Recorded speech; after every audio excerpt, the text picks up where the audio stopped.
Music City is honky-tonk and boot-scootin' with an edge. Whether you're a little bit country or a little bit rock and roll, Nashville fits the bill. It's where aspiring songwriters chase their dreams. Tonight, a different kind of chase is about to unfold.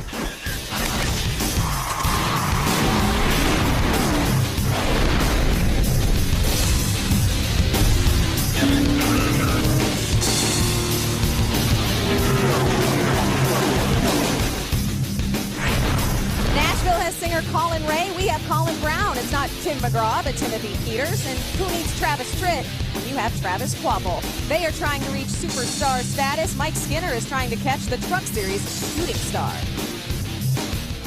Hang on, this is going to get pretty intense. Happy birthday, Ron Hornaday. Hornaday turns the wick up one more time. How about that Longhorn Chevrolet tonight, huh? It was just awesome.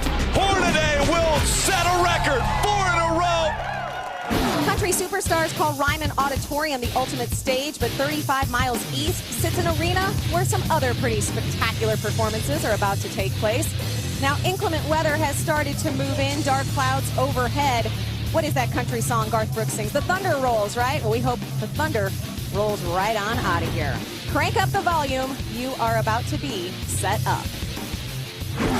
Hello, everyone. I'm Krista Voda. Welcome to the Nashville edition of The Setup. Yes, we've moved indoors because of that nasty weather. You see the track already getting dry, though, as we speak. Now, normally, the top headline when you come to Nashville is always that Gibson Guitar Trophy. Last time NASCAR visited Nashville, the trophy made national headlines because it was shattered in pieces in Victory Lane. Truck Series regular Kyle Busch, not in the field today, but a new trophy is up for grabs. There you see the NASCAR design, Sam Bass design trophy. That is Sam Bass. He is our Grand Marshal, and we're going to speak with him just a little bit later in the show. But let's go ahead and get you caught up on our top news items for this race. And we have a new pole sitter. For the first time in his career, Timothy Peters is on the pole. He becomes the 8th different pole sitter in 9 Truck Series races here at this track. And already this weekend, 2 teams have had to do some extra work. Rookie Taylor Malsom and his team wrecking in first practice on Friday. They would have to go to a backup truck. There you see the 81's damage. Also in practice number 2, while doing a mock qualifying run, Stacy Compton would hit the wall. Neither sacrificing their starting position because the accidents occurred before qualifying. As we said, also weather could be an issue. The rain starting to come down just a little bit as we speak. But as we did show you, that track getting dry. This is a concrete track, remember. So if the rain comes down, it will not take as long to dry this track. You see some of the drivers and wives and fans taking cover under umbrellas as driver intros taking place. Well, last week, history attempted to be made, and what a track to try it at. ORP, the little track in Indy, one of our favorite venues. Well, it certainly lived up to the hype, and one driver stole the show. Here's a look back. The trucks rumbled into Indianapolis for race 13. We had new faces. 7 new drivers in the field, but 5 entirely new teams. And old challenges. Right now, the biggest story has to be Ron Hornaday going for 4. Can he get that 4th win in a row? We saw the caution flag 5 times. Caitlin Shaw in the number 1. She gets into the wall. And we got a halfway point of this race. Jason White smoking on the front stretch. Got a crash on the front straightaway. TJ Bell's around. Colin Brown got to the outside of the 30. The 30 was coming up the racetrack, and that is why they got turned around. And now it's trouble on the track. Ricky Carmichael into the wall. Sure enough, into the wall. Veteran drivers Ron Hornaday and Mike Skinner went fender to fender within the final 10 laps. If Skinner goes to the inside, he's going to try to close that hole up. Hornaday staying in front of Mike Skinner. When they come by the next time, it'll be just 3 laps of racing to go. Can Hornaday hold on? And in true Ron Hornaday form, he edged out the number 5 Toyota for his record-breaking 4th win in a row.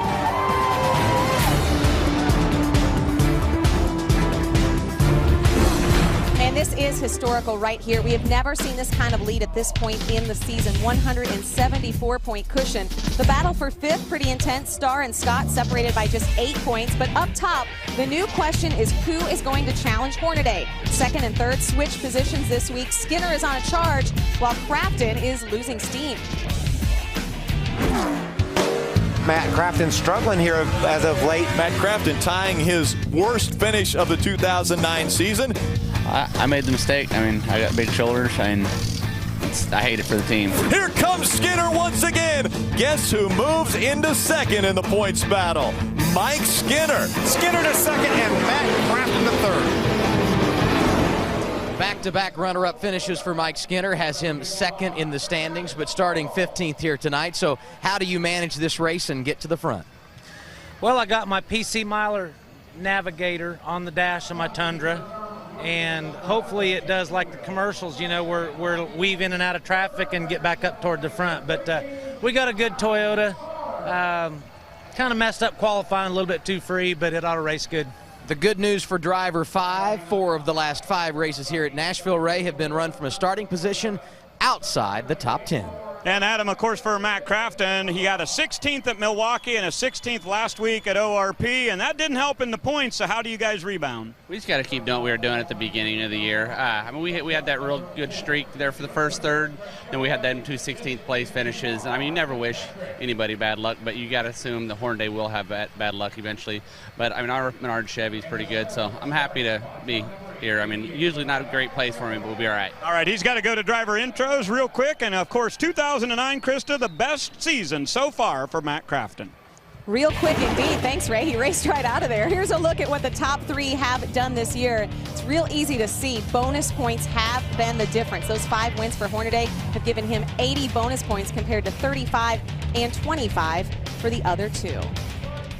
Here in Nashville, some hometown connections for HT Motorsports. Danny Rollins, crew chief for the 25 of Terry Cook. This literally is his backyard. Rollins is from Lebanon, Tennessee. And his teammate David Starr racing for local Metro Police Officer Sergeant Mark Chestnut. Chestnut was shot during a routine traffic stop in late June. He was just released from the hospital this week and is home watching us right now.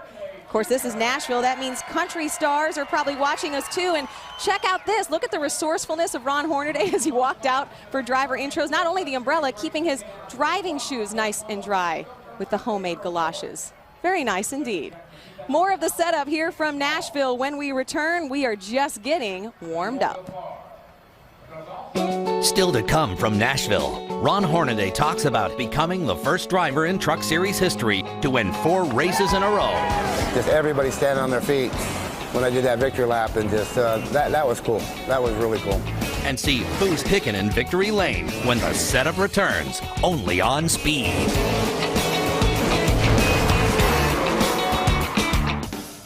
The NASCAR Camping World Truck Series on Speed is brought to you in part by Camping World. Visit Camping World for all of your tailgating needs. This Wednesday night on Speed, check out Pastime. It's all about speed, timing, and some luck as contestants try to guess dragsters' times. Mike Skinner and Ron Hornaday are guests this week. They go head-to-head on America's fastest game show. So be sure and catch back-to-back episodes of Pastime Wednesday night beginning at 9 p.m. Eastern, only on Speed. Meanwhile, back here at Nashville, Tennessee is a pickup kind of town. The flatbeds are here, and you will not find a flat note from any of these guys. Welcome back to the setup here in Nashville. You know, on-track activity was yesterday with 2 practices, but for some drivers, the fun began a little early with a charity event, all to benefit some local kids. This is a wonderful event thrown by NASCAR and several really generous recording artists who are here to raise money for the Monroe Carroll Jr. Children's Hospital at Vanderbilt. So we're just so grateful for NASCAR and the recording artists who are down here for coming out and helping us continue with our mission at the hospital. The Truck Drivers Association, we try to pick a charity every year to raise some money for, and of course everybody wants to help the children, so that's why we chose them. We just, come down here to Vanderbilt Children's Hospital to bring smiles to these kids that really aren't filling up to par, and it's great to be here with the recording artists that are here today, and TJ and myself and all the Camping World Truck Series drivers. Yeah, definitely puts life in perspective. These kids, you know, they make us feel when we have a bad day that, you know, we shouldn't be down about it because they have a lot more things going on in their life. And, you know, they're running around smiling, having a good time. So just makes you very grateful and blessed with what you have in your life. This was a lot of fun to get to come and meet these special kids, and this is what we're doing it for. We're, you know, here to help them out, and we're going to be going to the Wild Horse Saloon tonight. We're shutting the street down on 2nd Avenue, right in front of Wild Horse. We got 8 of the big haulers out there, so people can come out and tour the haulers and see what that's all about. Well, it's a lot of fun to come out here and have an opportunity to help a special place like Vanderbilt Children's Hospital. Those kids, they have so much life and they have so much energy, and it's a privilege just to have an opportunity to do something like that. Let's you, Crystal. What a great job. What a cutie. I saw him jumping all over the place there. 5 Camping World Truck Series drivers joined 10 Nashville recording artists for that event. All proceeds benefited the Monroe Carroll Jr. Children's Hospital at Vanderbilt. You know, Timothy Peters, one of the guys who went along for that charity event, he loved the view there, but he's standing by with Adam. And Adam, I'm guessing he likes the view he has tonight even more. Yeah, and Krista, I have always thought of Timothy Peters as an underdog driver, but a run of top 10s. Krista, talking about your view from the front on the pole here this evening. So is there more pressure now, or are you just enjoying this lifestyle of late? I'm enjoying the lifestyle. You know, the pressure is not as much as it has been. So, but, you know, Tom DeLoach at Red Horse Racing for giving me an awesome opportunity. Chip Lofton with strutmasters.com. It just feels good to come to Nashville. We've had success here in the past, but really never had the results to close that off. So, you know, I've been getting a lot of firsts with Red Horse Racing. Got my best career finish a couple weeks ago at Kentucky, and now we got my best start. So looking forward to hopefully, good Lord willing, that we'll end up in victory lane tonight. And Ray in the same truck tonight that got them that career best finish a couple of weeks ago.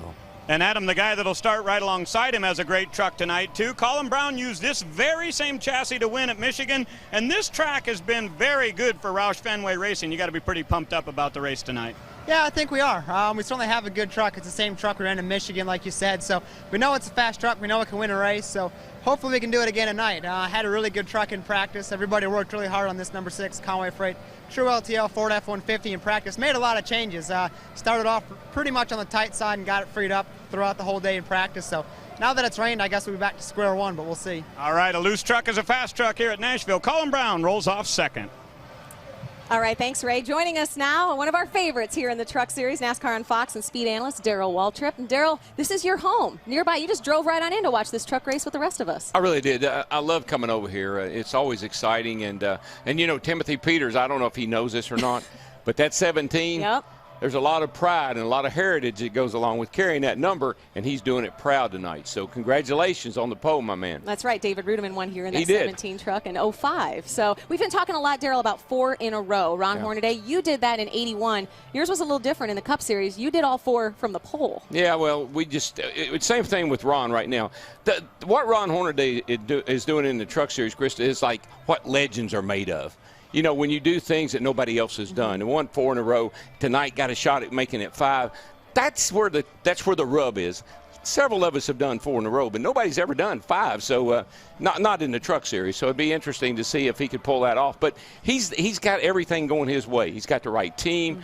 Rick Wren, his crew chief, is one of the best in the business. I got a stat sheet, you know, about everybody in the Truck Series. I thought it was a Ron Hornaday press release.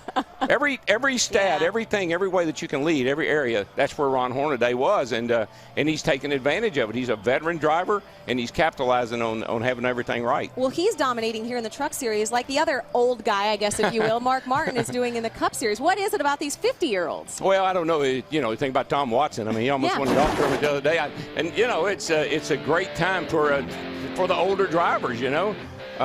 Skinner, Hornaday, those guys are both 50 plus, and I thought maybe that's why you had me here tonight. You needed an older driver to be able to relate to some of the things these guys are doing. Well, we need someone with a perspective who knows how to win 4 in a row, which, like you said, you've certainly done back in 81. So we're honored to have you here, and it's not one Waltrip, but 2 actually in the house since we came up to the booth.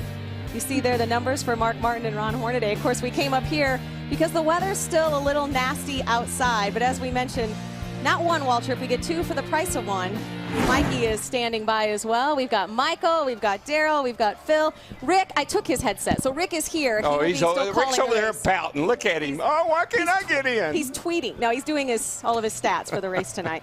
But you guys, I mean, we talked about all the history, all the storylines. I mean, we're going to see a great race. This track is going to get dry, and we're going to see a great race, Phil. Oh, it really is. And as Daryl was talking about, Ron Hornaday, I mean, he's such a pleasure to watch. And whether he's 50 years old or 51 years old or 21 years old, he's up on the wheel all the time. And he is so much fun to be around and watch. But it also goes back to that KHI team, too, because they have their act together. Yeah. The last 2 weeks, brand new trucks. This is the truck that he won with at Kentucky. It was brand new then. So another good run for Hornaday, I'm sure, tonight. You know what I love, Phil? He dominated those first 2 of the 4 wins. He went out and kicked everybody's rear end, and we saw it coming. We're like, after practice, how's anybody going to beat Hornaday? Well, they couldn't. But then the next 2, Kentucky and ORP, he just got on that wheel and willed his way. He willed his way to victory lane. The restart at Kentucky came from 6 to the win with less than 10 to go. That was amazing. And then the battle he had with his old buddy Mike Skinner. And you know how bad Mike Skinner wanted to keep Ron Hornaday from busting up on that record.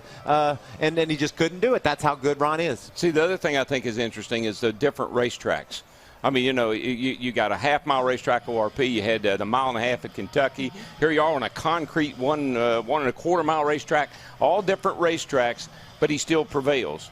And that just tells you that he's got the crew chiefs on top of his game too. You know, as a driver, we take all the credit, and when we don't win, it's the crew chief's fault. But that's the guys behind him are giving you some pretty good stuff to ride around in too. All right, we're going to let Michael and Phil go join Rick and get ready for the race to call tonight. And Daryl, you're going to stick around and help these boys out tonight, right? Yeah, I'm going to give them some pointers. All right.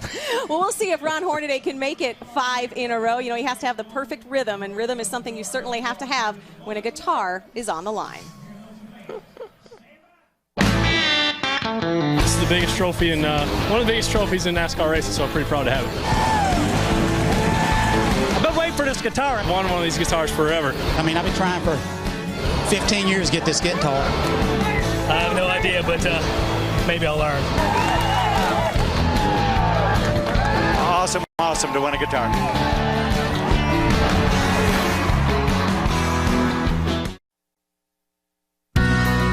Can Hornaday do it? Can he make history? It's been a true dominant performance all afternoon for Ron Hornaday. Back-to-back wins in the 2009 season. Awesome job, everybody. Hornaday not winning 1, not 2, but tonight making it 3 in a row. Hornaday will set a record 4 in a row in the Camping World Truck Series.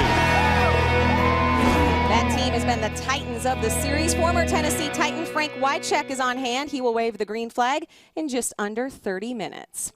Welcome back to Nashville. Tennessee Titan fans know that Wycheck was part of the greatest comebacks in NFL playoff history, the Music City Miracle. Well, Hornaday and Kevin Harvick Incorporated have their own little miracle season going right now. But you know, the motivation started way back with the last race of last year.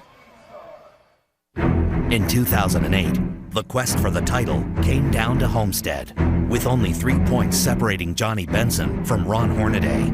Any mistake would cost dearly. We gave away the championship last year, per se. Our team did. We lost the championship by 6 points, but you can't look at one race and blame that. We lost the championship and all the other issues we had all the way through the year.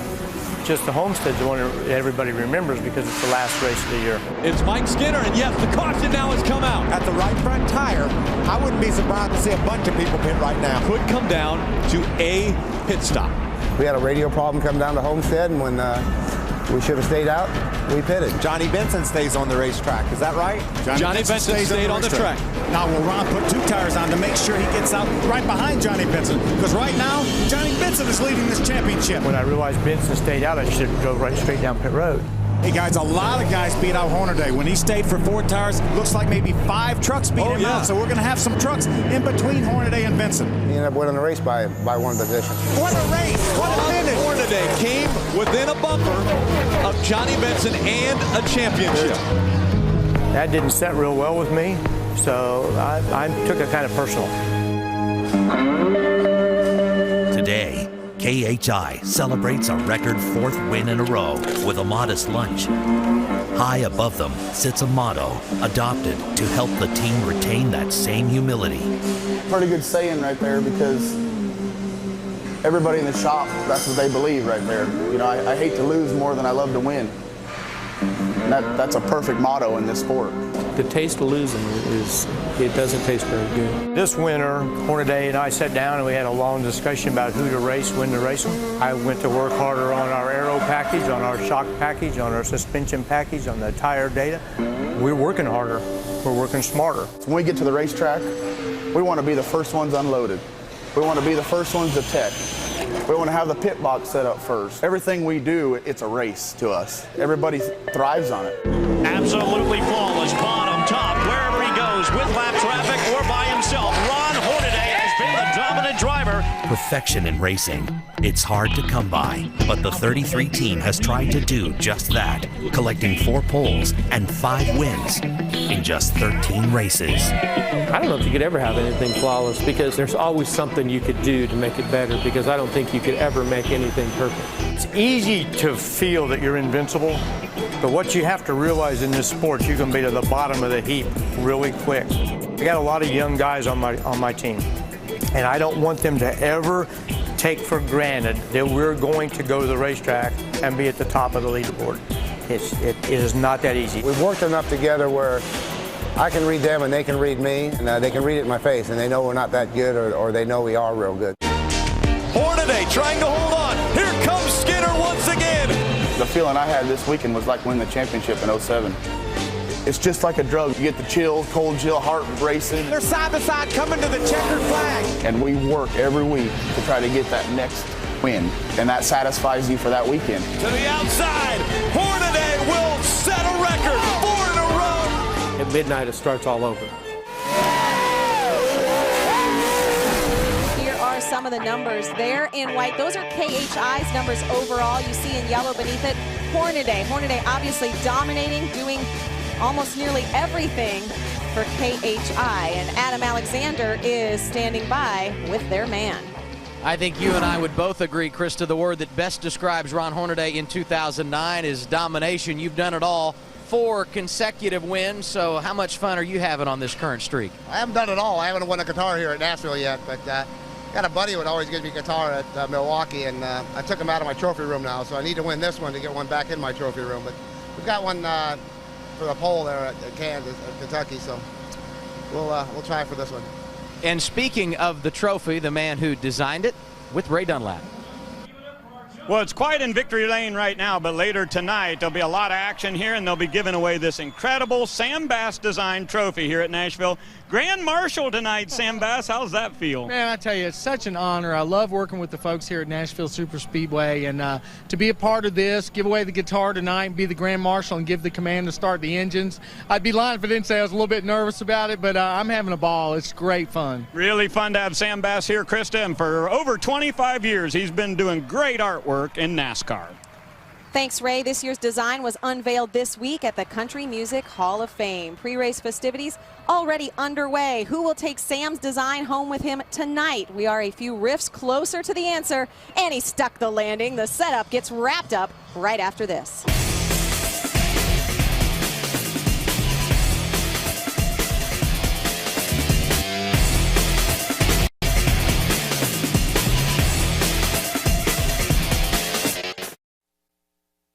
Get ready for weeknight truck racing from the world's fastest half mile. The trucks head to Bristol in 2 weeks for the only midweek show in NASCAR. Fast trucks on the high banks of a short track equals big excitement. You won't want to miss a second of the action, starting with the setup at 8, live on Speed. Be there.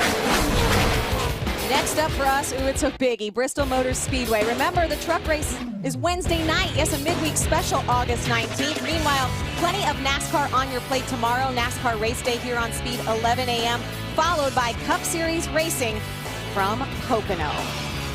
Of course, here in the Truck Series, the big focus is all on this race tonight here at Nashville Super Speedway. Now, we have had some weather kind of rolling in, the track getting dry as we speak. The truck's still covered. Some of the drivers are as well, with umbrellas trying to stay dry before festivities begin. So let's head back down to the track, find out what's going on down there with Ray Dunlap and Adam Alexander. Adam, let's start with you.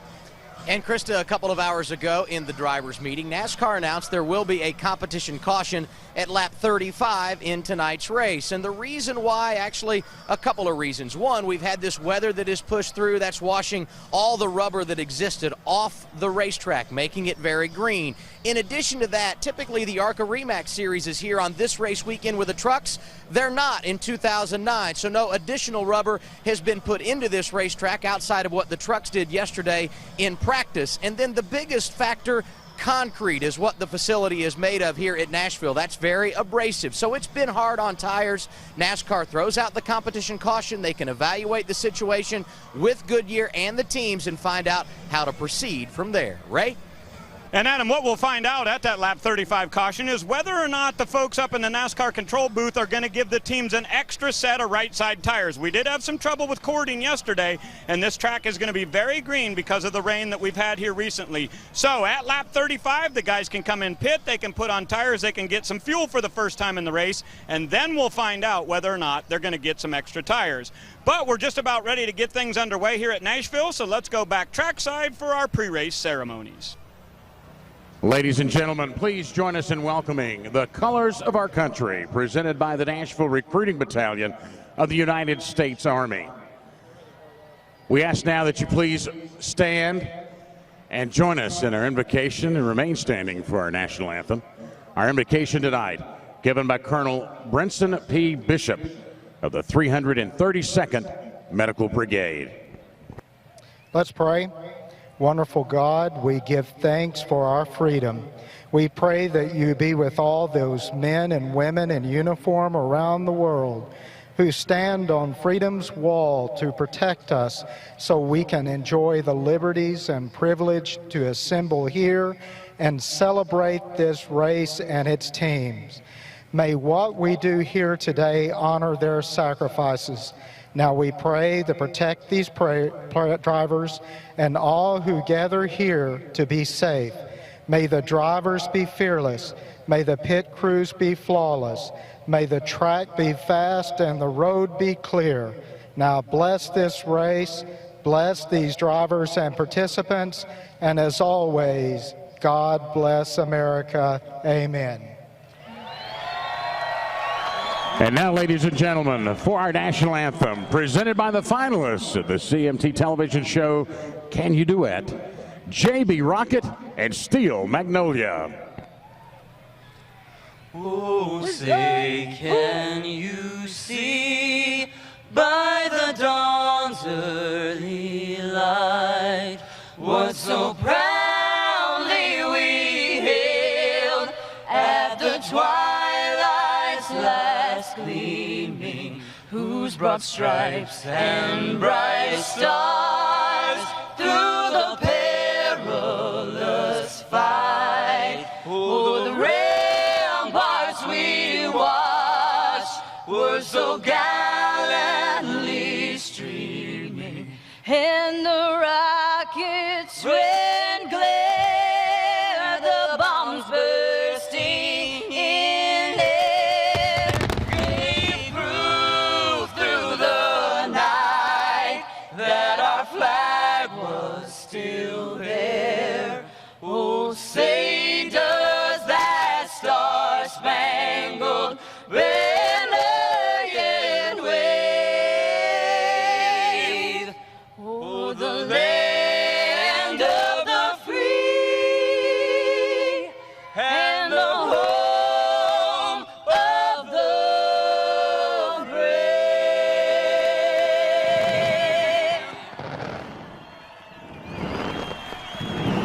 This city is all about turning young dreamers into stars. Today, you might see a new superstar emerge, or could the guy outshining everyone add a new gold record to his wall? The Setups playlist is done. Time to bring back the band. Rick, Phil, Michael, Adam, Ray, and DW are ready to rock.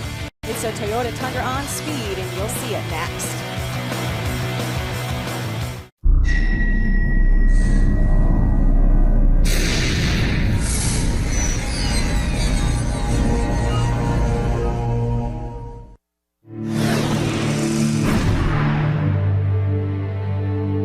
Hornaday stays in the gas, the momentum.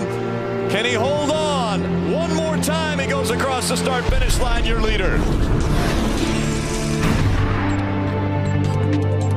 Hornaday will set a record, 4 in a row in the Camping World Truck Series. What a race, huh?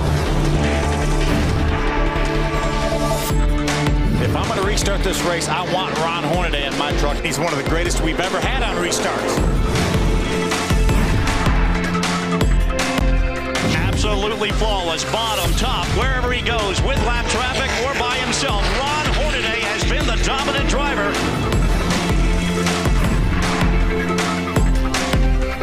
Hornaday turns the wick up one more time.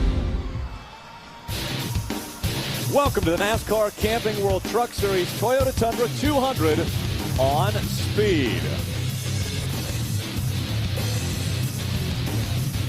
Overcast skies just outside of Nashville, Tennessee. 79 degrees is the temperature. You see light rain on the forecast. We're hoping that that has passed by. And now we are drying the racetrack, getting ready for the trucks to make their way onto the track. You see some of the safety vehicles making their way around the racetrack, trying to help the drying process. We've got jet dryers here working on this racetrack as well. Hello, everyone. Rick Allen, Darrell Waltrip, Phil Parsons, and Michael Waltrip. When in Music City, why not bring in, well, a musical family? You guys sing on the air all the time, right? Well, I do. Michael does too. He tries. Yeah. Hey, I tell you what, best shot. We're close to your home. Thank you for coming out and joining us here, DW. Yeah. Tell us a little bit about why is Nashville such an important racetrack? Well, to the community it is. The old fairgrounds, down there where I won all my races, and that's kind of the hub of racing as far as Nashville goes. But when they built this facility out here at Lebanon, again, they call it Gladville, I think it actually is, it just was an opportunity. People around here thought maybe there was a chance they could get a cup race back. We had 2 cup races at the fairgrounds for years up until 1983, and I think that a lot of hopes have ridden on the fact that maybe they could get a cup race back here someday. I don't know if that's possible or not, but people around here keeps your hopes up anyway. I was there when you won your first cup race. Oh, in Nashville. Yeah. There was, yeah. Yep. And Phil, you obviously, you've been around here for the starts that we've run at this racetrack. We do see normally some pretty good racing here. We really do. And right now, obviously, the main story in our series is Ron Hornaday going for 5 in a row.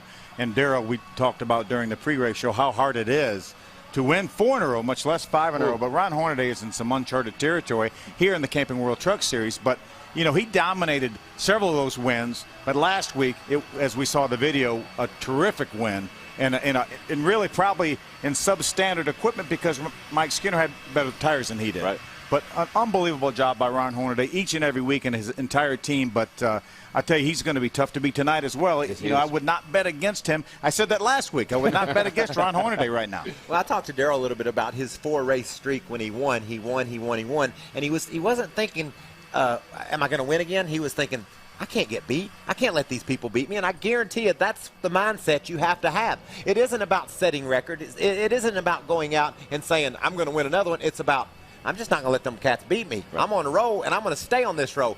Darrell charged his way into the championship by winning those 4 in a row. Ron Hornaday has built a point lead that we've never seen before in the Camping World Truck Series at this point of the year, and looking like this is going to get him toward a championship as well. Yeah, everybody acts like it's a big surprise, but when you look at Ron Hornaday in this series and what he has done through the years, I mean, he and Skinner were there from the get-go. So if somebody in this series is going to dominate, and somebody in this series is going to win 4 in a row and have a shot at 5, who would you pick? Exactly, Ron Hornaday. And with the crew chief he has, I'm one of the winningest crew chiefs, and great equipment that Kevin and Delana have provided for him. So it's not a big surprise to see him doing what he's doing.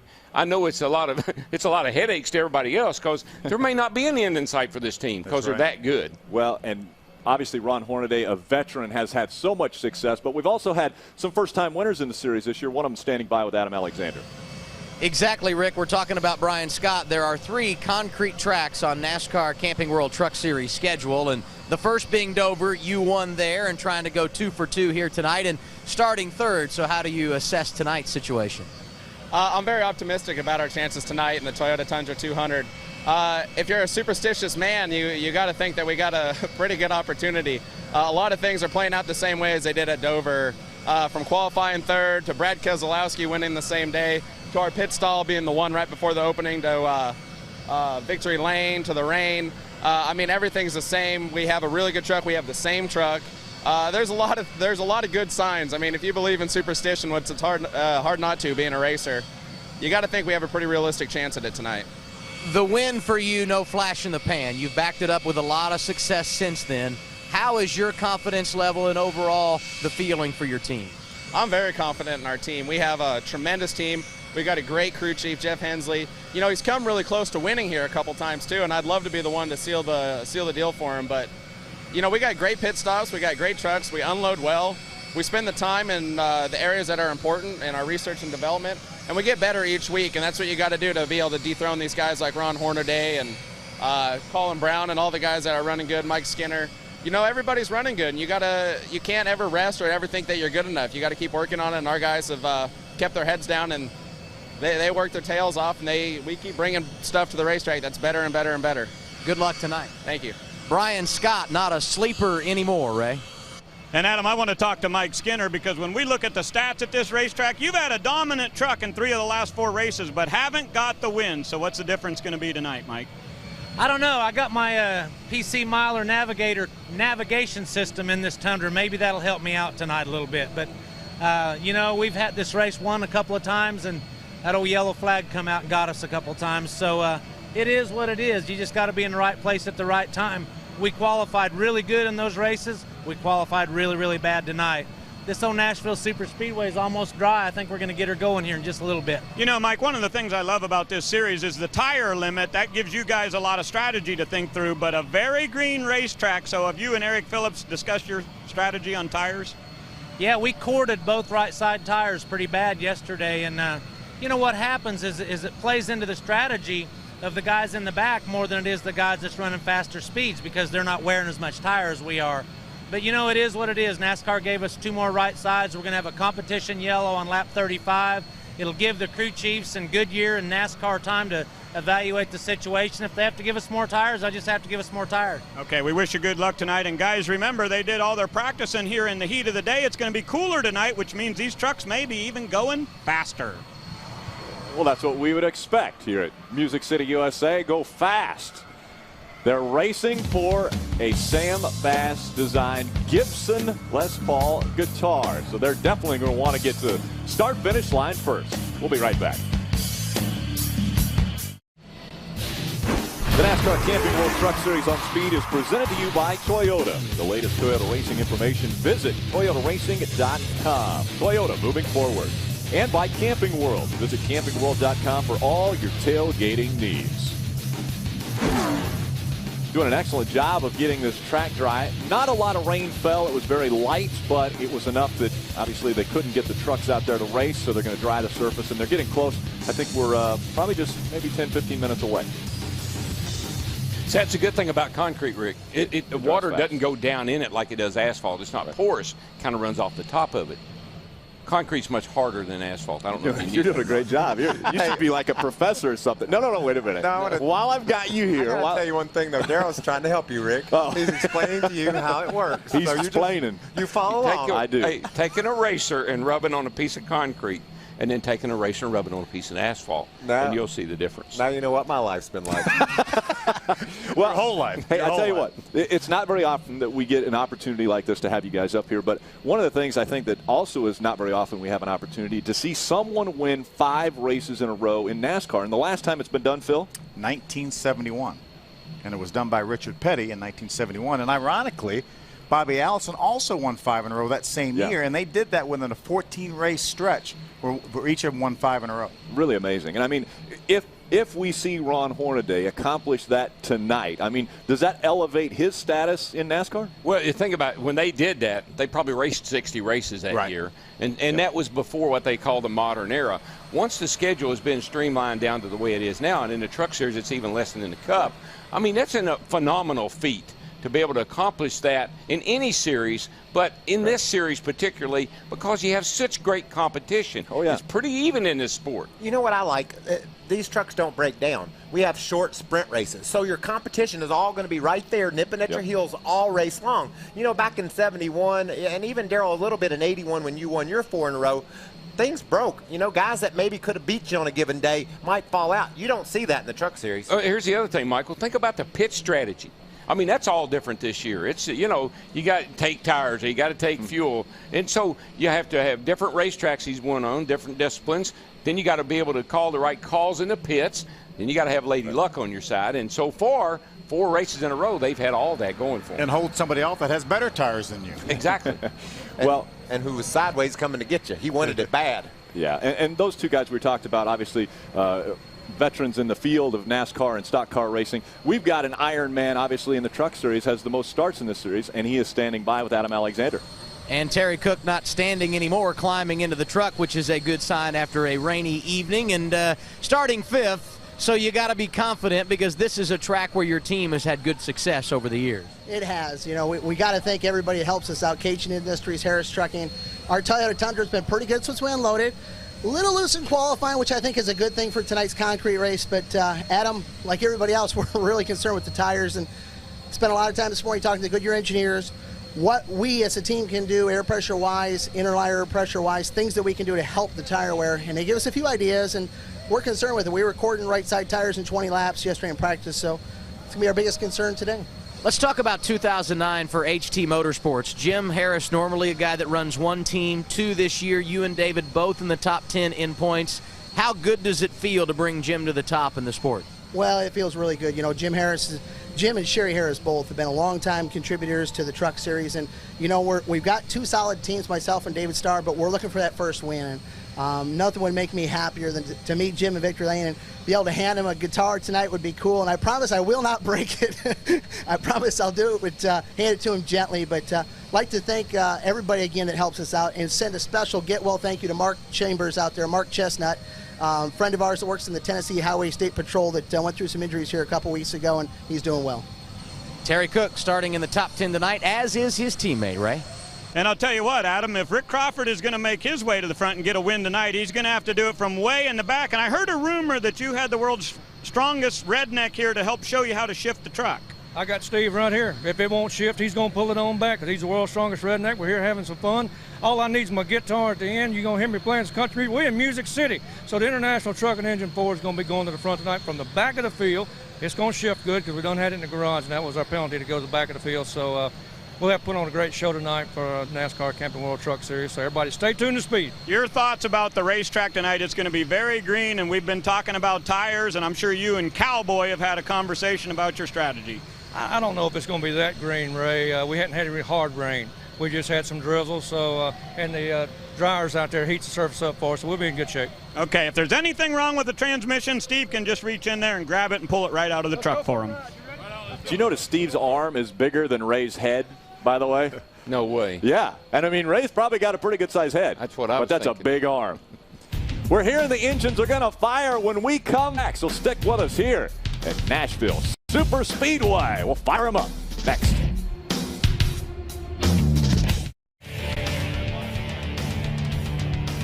Hello and welcome back to Nashville Super Speedway. It's the Toyota Tundra 200 about to get underway. Lebanon, Tennessee, under the lights, and we're about ready to get the command. Sam Bass not only designed the Gibson guitar that will be given away, but he's also giving the command right now.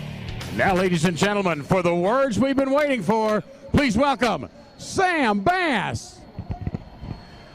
Gentlemen, start your engines!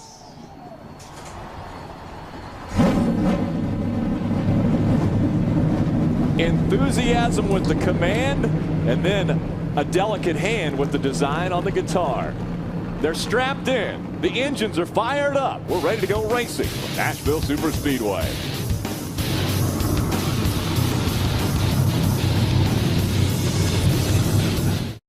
Sunday, NASCAR Race Day sets the pace in Pocono. We'll take a look at Kyle Busch's recent struggles and discuss if he has what it takes to make the chase. Plus, Brian Vickers talks about his chances at making the championship cutoff. And Wendy Venturini goes one-on-one with Greg Biffle. NASCAR Race Day, built by the Home Depot. Live coverage in Speed HD begins Sunday at 11 Eastern. And celebrate with us at 8 Eastern in NASCAR Victory Lane. NASCAR on Speed. Be there. Welcome back. Under the lights for the Toyota Tundra 200 from Nashville Super Speedway. Again, the question mark starting off the evening was the rain going to go away? Sure enough, it has. Now the track is dry. The engines are fired at 79 degrees, just overcast skies. And take a look at this. That is the hood of the 33 right now that is up. So potential problems for Ron Hornaday. They don't look to be in a panic, though. I don't know, maybe something might have gotten wet or something, you know, with this rain, Darrell? Throttle's sticking, I believe. I think there might be something about the throttle because that's a can of spray that they've got there. Maybe Ron got in the truck and he says, you know, the thing is hanging on the air cleaner. That's what I think might be wrong. Let's find out. Adam, what's the word? And they just talked about water in the springs, and I'm guessing that that's exactly what the situation is. And you talk about them not panicking. They haven't. In fact, when the hood went up on the truck, Rick Wren, the crew chief, was still on the pit box, and now the hood going down, and I think everything is going to be fine, but not the way Ron wanted to start this evening, and certainly we will keep an eye on him as this night goes on. They're going to button him up and let him go, but a little bit of concern as we get started here tonight for the point leader entering this event. A veteran driver like that, he'll get in his truck. The first thing he'll do is map that throttle before he ever even fires the engine, because we've all had the throttle hang on the air cleaner a few times. Kind of one of those things that you know to do.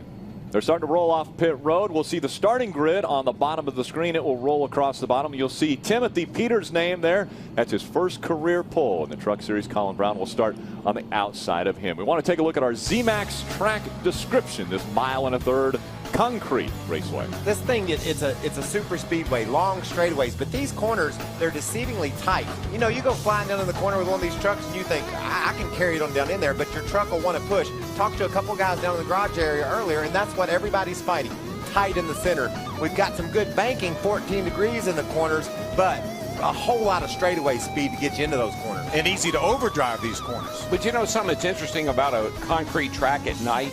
Look how white that track is and how the lights really illuminate the surface. Not like a black asphalt racetrack. Totally different perception.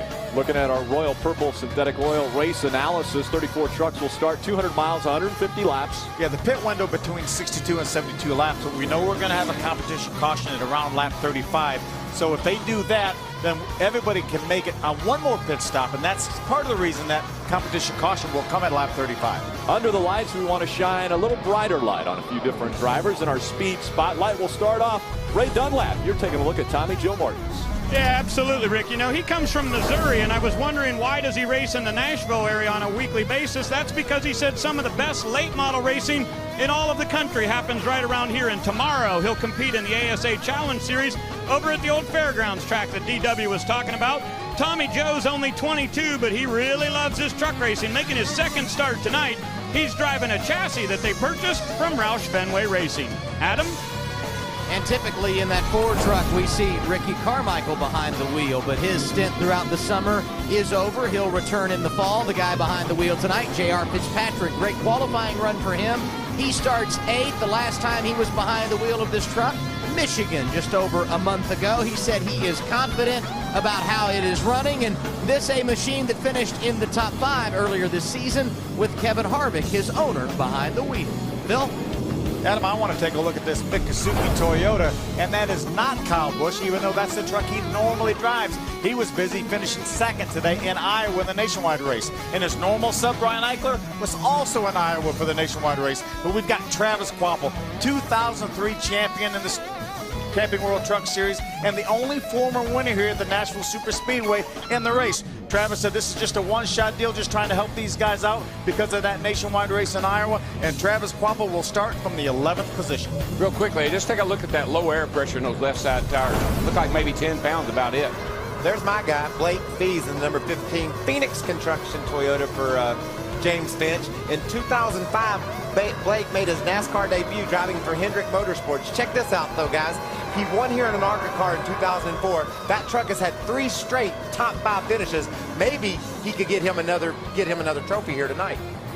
We've got 4 cameras that will be following the action from on board. One of those being Brian Scott. He starts in the 3rd spot, carries one of our cameras. Another Toyota on board. David Starr, he'll start in the 9th position. We'll see if he can move his way up. Toyota on board of Terry Cook will start 5th, so starting in the top 5 position would look good finishing there as well. And the Camping World on board of Matt Crafton also giving us pictures starting in the 7th position. I said there that's James Finch's truck. James owns Phoenix Construction. It's Billy Blue's truck. It's a teammate to the 51 truck. Let's head back for thoughts before green. We'll start off with Ray.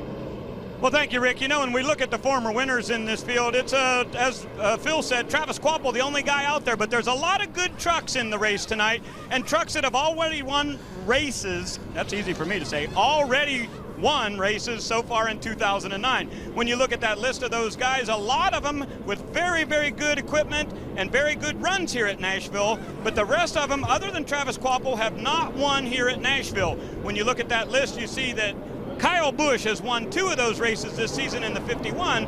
Travis Quapple hoping to duplicate that tonight for Billy Blue Motorsports. Ray, just take a deep breath, Ray.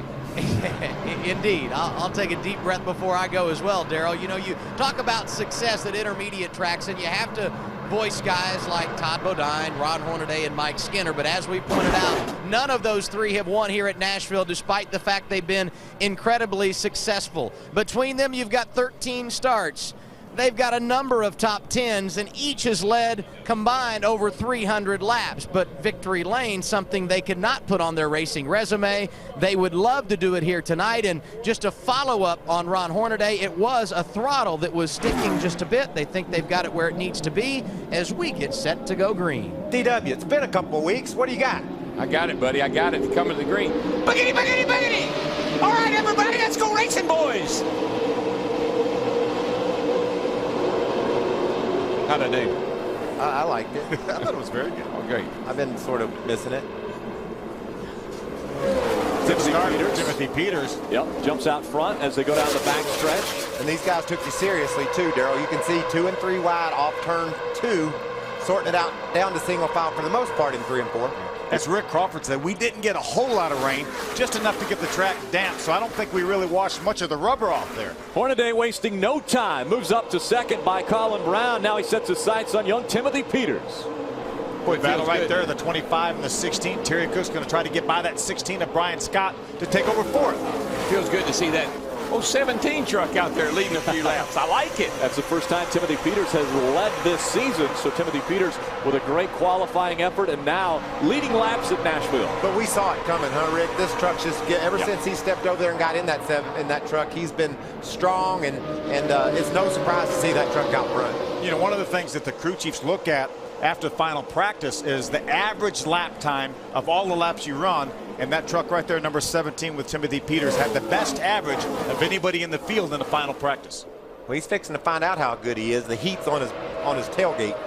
Yeah, here comes a hungry hound right after him. And a reminder, we're only on lap 3, but there will be a competition caution at lap 35 because of the lack of rubber on the racetrack. They want to make sure these tires are wearing evenly. And remember now, Goodyear brought the exact same tire that they had here last year, but this time we didn't have the ARCA Remax series to put a lot of rubber down that they have in the past. Boy, if I look at the attitude of the 17 truck, the nose across the bottom of there around the race by the racetrack, that thing's up a little bit, but that 33, she is down there like a hound dog, man. Darrell, me and Phil set up here every week and look at these trucks. One guy will be coming down the straightaway with an inch gap under his front end splitter. The other guy sealed right to the road.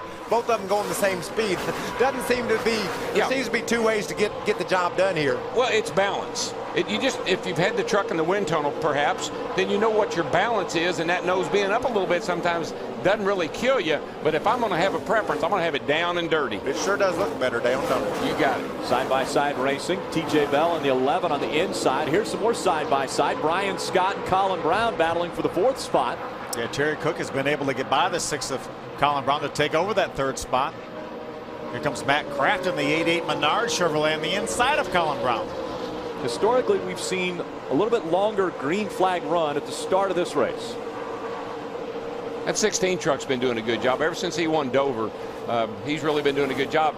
I talked to some of his people over at the airport earlier tonight, and they are really pumped up about tonight. They said that Brian had told him the truck was running really fast. Yeah, as we learned, that's the exact same truck he won with at Dover on concrete just a couple months ago. Matt Crafton finishing the pass on Colin Brown, so he moves up a spot into the top 5 already is Matt Crafton. You know what I like about this track? It's narrow. You know, there's plenty of room to race, but these trucks fill it up in a hurry. You know, you look down in the corner at some of these racetracks that have so much width to them, and the trucks look lonely almost in the corner sometimes. You gaze down at these trucks, and you can tell it's filling up that whole corner. That's a good look. You know, I've never raced here, Michael, but I drove your car over here a couple of times in a test.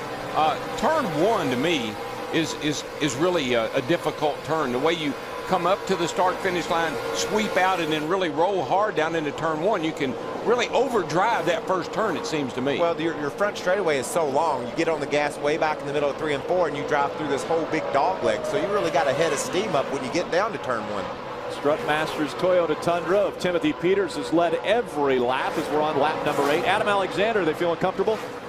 I would say confident, not comfortable, and maybe both words would describe Timothy Peters in the early going here tonight. And the confidence stems from the race truck he's in here this evening. This is the same vehicle he drove when he made his debut at Red Horse Racing, finishing 8th at Michigan. He also drove it to a career best a couple of weeks ago, 4th at Kentucky. So for those drivers up in the booth, how does a driver that has a comfortable race truck, how does that help his confidence?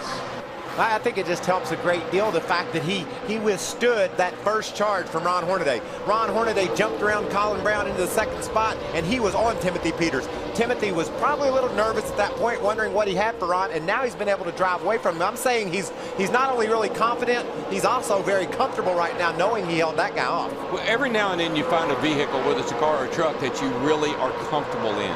Everything fits. I don't know, this seat happens to be just right. The pedals, everything is perfect, and you want to drive that truck every week, and if you do, you win every week. You just find that one magic vehicle, race it till it falls apart. That's my theory. Some great racing back here, though. Travis Quapple leading that group. He's in the 11th spot. There's a lot of guys that aren't comfortable because they're all over each other. Got that right. I'm not comfortable watching them, I can tell you that. 6th and 7th. Continuing to move around the racetrack. A couple guys off the track. Danny Eflin, Shane Sieg, and the 08 of Butch Miller are in the garage. But Timothy Peters continues to dominate. He's got over a 2nd lead on Ron Hornaday here at Nashville. Tomorrow on Speed, NASCAR Race Day returns to Pocono. We'll take an in-depth look at Kyle Busch's struggles this season and tell you if he's got what it takes to bounce back and make the chase. Don't miss NASCAR Race Day, built by the Home Depot, live tomorrow at 11 Eastern. Timothy Peters holding on to the top spot, and that's a good sign. You can almost see the sun setting here in the Nashville area, meaning that we're hoping no rain anymore. Red sky at night, sailor's delight. I'm just listening. Remember? Or, you know, in this case, racer's delight. You know, it seems like ever since Timothy Peters jumped over here to Red Horse Racing, you can see his confidence grow week by week. Walking in the garage here, he's smiling.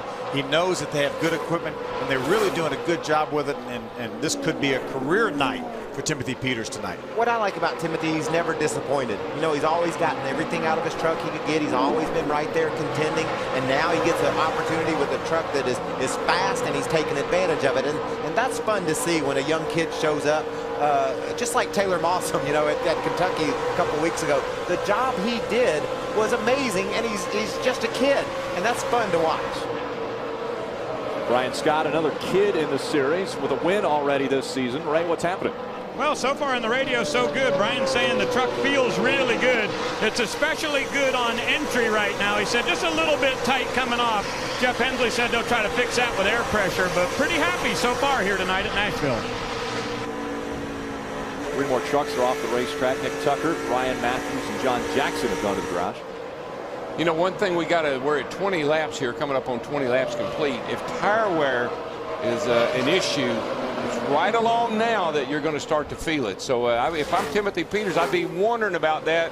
And I bet Ron Hornaday is thinking the same thing. I don't think he's pushing it quite as hard. Because if the tires are a little bit questionable and they're going to wear, Darrell, if you don't have your front cambers just right, or if your truck's abusing one tire more than the other, that tire, the tires will go 35 laps easy if you got all your stuff right. But you get one of your variables out of whack a little bit, and you'll have trouble before then. Yeah, we talked to guys that quartered their tires, their right side tires, in 15 to 20 laps yesterday, and also talked to guys that had 50 laps on their tires, and they really saw very little problems. So it's as Michael said, it's all about the balance. Is that an aggressive setup? versus maybe a more comfortable setup? I mean, as far as trying to get a little better handling in the turns? What you do with these trucks, Rick, is you set them up to be fast. You know, the driver goes out and he runs, and if it's fast, they say, how's it feel?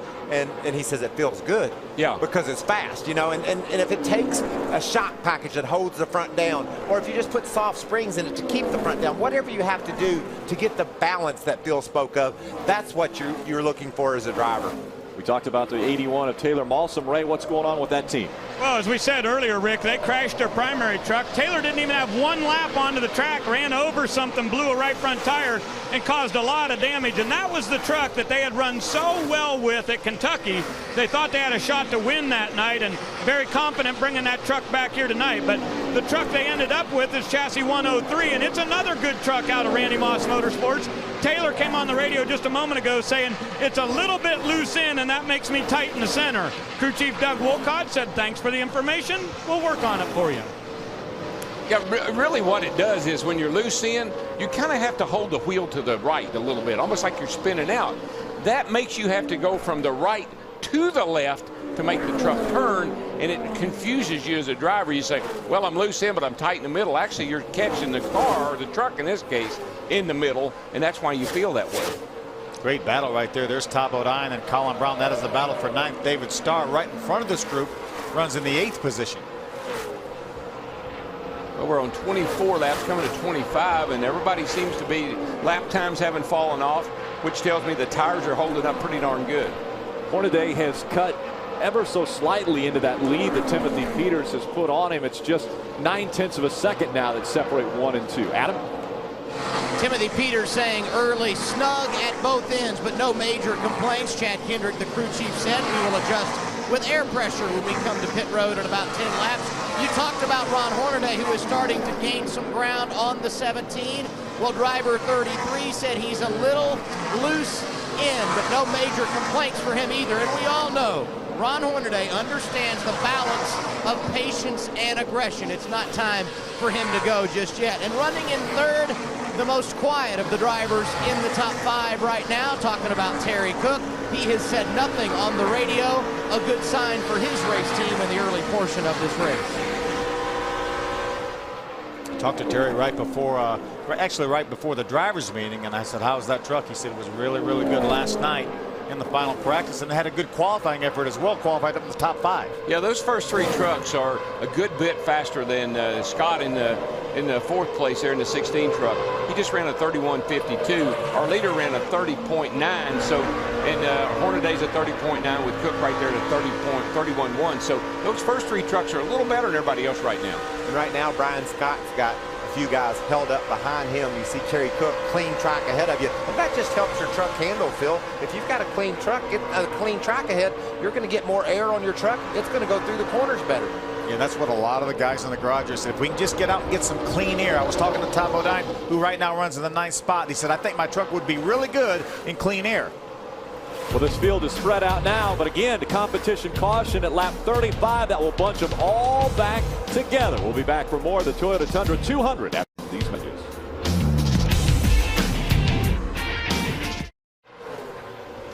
As we look back to Nashville, Tennessee, a beautiful sunset here. Toyota Tundra 200 continues. Is that to the west, Rick? That is to the west.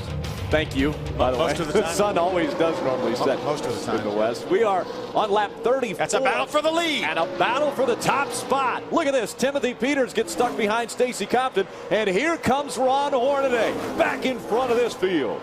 How about Ron Hornaday? He was riding about a second behind before we went to commercial break. We come back and he's battling for the lead. You know what you call that? Lurking. He was just sort of lurking back there, waiting for the 17 truck to get tied up in traffic a little bit. And you know, this track it's groove sensitive. You need to be right down on the bottom to make your best lap times. When Peters caught Compton, it messed his groove up a little bit, and here comes Hornaday. So it'll be interesting to see how much heat Timothy puts back on Ron, and then what Ron thinks with his truck out front. It's definitely going to change the handling characteristics of it a little bit, and this is valuable information for him to be telling Rick Wren, okay, I was this when I was behind, now I'm this. Right, and only about a lap away from this competition caution. Yeah, I was going to say what the 17 truck needs to do right now is just chill, because we know we're going to have a caution. They're going to come in, we're going to make some changes here, and you can go back and do your thing. And that is what has just happened. The competition caution has waived. Kim Lopez, our flag person in the flag stand, throwing the yellow flag. And so we knew this one was happening. Again, the tire is the same that they had here a year ago, but as you mentioned earlier, Phil, the ARCA REMAX Series is not here with us. There was not a lot of rubber put down on the racetrack. They wanted to make sure that the tire wear was consistent, and so this is why the competition caution has come out. And those tires just passed the test. Oh, yeah. I mean, 35 laps here. That rubber now down on the road with these 20, 30 trucks out there running, we're good now. Plus a couple laps of qualifying prior to that. So really closer to 40 laps by the time you get to the get up to speed lap for qualifying. Now's when the teams go to work on the tires. And then they might have a tire problem. They may create one. That's right. I always like to say, we don't have bad tires. We just do bad things to them. The field being caught up behind the pace truck. Randy Kaiser piloting that vehicle just in front of Ron Hornaday now. We see the red lights flashing at the entrance to pit road, and that means that pit road was not open that time by. I'm sure they'll be opening that up next time by. Big block Thursday on Speed with 3 big races, chases, and crashes. First at 8, it's Pinks All Out. Then at 9 on Jacked, an unexpected surprise forces the entire unit to scramble in hot pursuit. And at 10 on Wreck, a vicious windstorm wreaks havoc in Chicago. Big block Thursday on Speed. That's Thursday at 8 p.m. Eastern. I think it's big block Saturday night right now on Speed as we're about to see the guys make the hard left turn onto pit road. And this will be interesting. I assume everybody will get 4 and they'll come back in and get some gas. But if they're confident in their left side tires, guys that need some track position might make a little bit of a gamble here. Yeah, Rick Crawford is one of the guys that started at the back because of unapproved adjustments. He made his way all the way up to the 14th position, so he must have a fairly decent truck. Yeah, Michael, I don't believe I'd take that chance right now. I think I'd go ahead and get me 4 fresh. Maybe save that for later. And analyze the tires that they're taking off just to be safe. I'm itchy. I want to go. I know you do. The field will be making their way onto pit road, again led by Ron Hornaday, looking to make history once again in the Camping World Truck Series, looking for his 5th consecutive win in this series. The field coming on to pit road. Let's go down to pit road and Ray Dunlap. Well, Rick, down on my end of pit road, I've heard 4 tires from just about every down here, and they're going to do that for Brian Scott when he gets here. They're going to go up a couple rounds on the track bar. That'll help loosen him up a little bit. Brian's saying he's just a little bit tight, especially down in 3 and 4. So as he comes down, there's nobody in the pit stall behind him. An easy entrance in here. Going to go 4 tires on this Toyota Tundra. And now let's go to the front of the field with Adam Alexander. And Ron Hornaday has no problems getting into his stall. You see him middle of your screen. Loose in the word for Hornaday, 4 tires. Rick Wren, the crew chief, said we're going to get 4 here because this thing looks like it will be a long green flag run night. Top of your screen, Timothy Peters said I got really tight when I got in lap traffic. He will get 4 tires, and he will also get air pressure in a track bar. Hornaday, the quickest off of pit road. And a tight race getting off of pit road. In that 12, Mario Goslin. I think we saw some guys take me up on what I was offered. Yeah, I think Travis Quapple may have been one of those with a 51 truck. And I'm not so sure about Mike Skinner. He could have. I don't think he got 4. He might have gotten 2. And then of course Goslin. There's definitely some guys that took that chance, and I like that, especially if I don't have any track position right now. I need to get some track position, get up in the middle of them, and see what I got. Yeah, I understand, but if I'm a crew chief and they tell me I might have a tire issue, I don't want to take any chances early in the race. Here they're coming back. Ray Dunlap. And guys, you are right. A number of 2-tire stops down here on this, including Skinner, and I think James Busher also did too. But for Jeff Hensley, he said he really wanted to analyze the overall chassis. Now, right now, they'll come down and get fuel in this time, and this is where you'll see that chassis adjustment, making that track bar change for this number 16 truck. Fuel going in, they're only going to need the first part of that first can, maybe just have to hit it a little bit with the second can. Adam?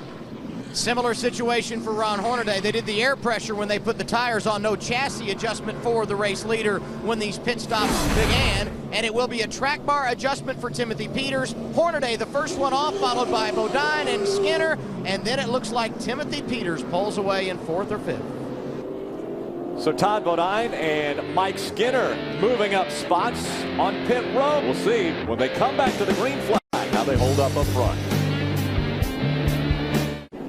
Welcome back. Toyota Tundra 200 about to get back underway after our first round of pit stops. The competition caution was what brought out the yellow flag. at lap 35. You know what that is, Rick? That's Stacy Compton, who is getting a lap back, courtesy of Aaron's through the Lucky Dog program. And if you're down on your credit, Aaron's can help you there too. They give and give and give. You're gonna see, it's gonna be a theme. You just watch, it'll happen over and over again tonight. What, that Lucky Dog thing, Will?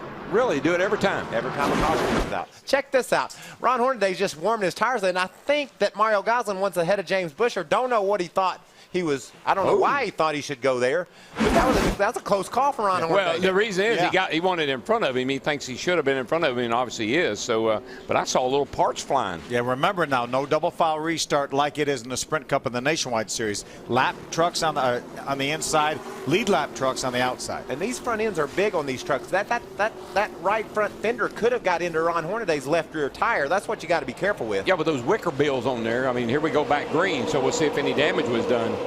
Definitely Green a concern. flag back in the air. Ron Hornaday leading the field. Mario Goslin, a lap down car or truck on the inside. And we saw the 30 of Todd Bodine coming off of pit road second. We'll see if he's got anything for Hornaday here at Nashville. Look at that pack of trucks. They fill up that back straightaway, don't they? They really do. There's Timothy Peters on the inside of Mike Skinner. He gets by Skinner. Again, we think Skinner may be one of the trucks that only got 2 tires. I just don't like that. I don't like that strategy, but we'll see how it works out. Early on in this race, some drivers choosing to go with just 2 tires, 2 right side tires. Always had a theory about something like that. Short-term gain, long-term loss. Whoa, a little Travis Quapple. Travis Quapple in the 51. He slides up, almost gets into Mario Goslin. Thought they said he was tight. Not anymore. They adjusted on that. They fixed it. 3 wide into turn 3. Are we going to go there? Yikes. Don't like the looks of this. Mike Skinner just in front of what's looking to be a little bit scary right behind him. Ray, what's going on with the 5 team? Well, it was an experiment down here to try to figure out if that's a good move for later on in the race to go with 2. They definitely did right side tires, and the yellow flag comes out here at Nashville. Looks like the 4 truck may be in the wall. That's J.R. Fitzpatrick. But guys, real quickly, just to give you what I'm hearing down here from the crew chiefs is they're thinking 40 laps is the window. You don't want to go any further than that on green flag right now from what they've learned about these tires down here. So that may change a little bit about how you lay your pit stops out for the rest of this race. I knocked the window net out of that truck. There's some of the tires right there. J.R. Fitzpatrick making the hard left turn. Brandon Knupp also in that 47 has gone behind the wall.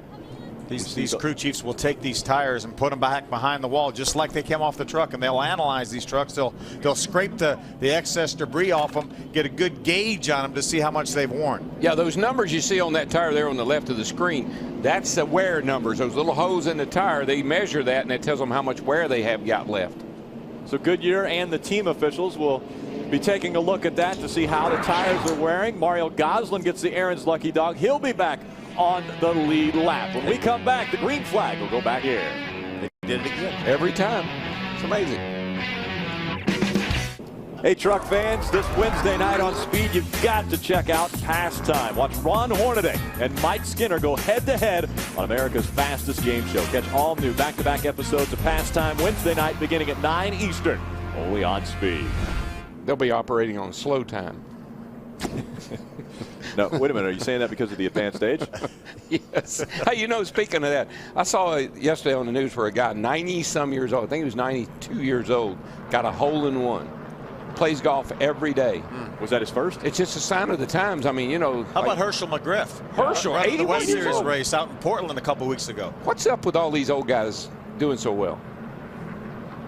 Y'all wouldn't know, would you? I'm going to be quiet. I'm kind of old and I ain't doing that good, to be honest with you. Great crowd on hand here at Nashville Super Speedway. They have waited out the little bit of rain that fell before the start of this one. And now they're in for a great show here on the concrete oval, Nashville Super Speedway. We'll be back for the green flag after this.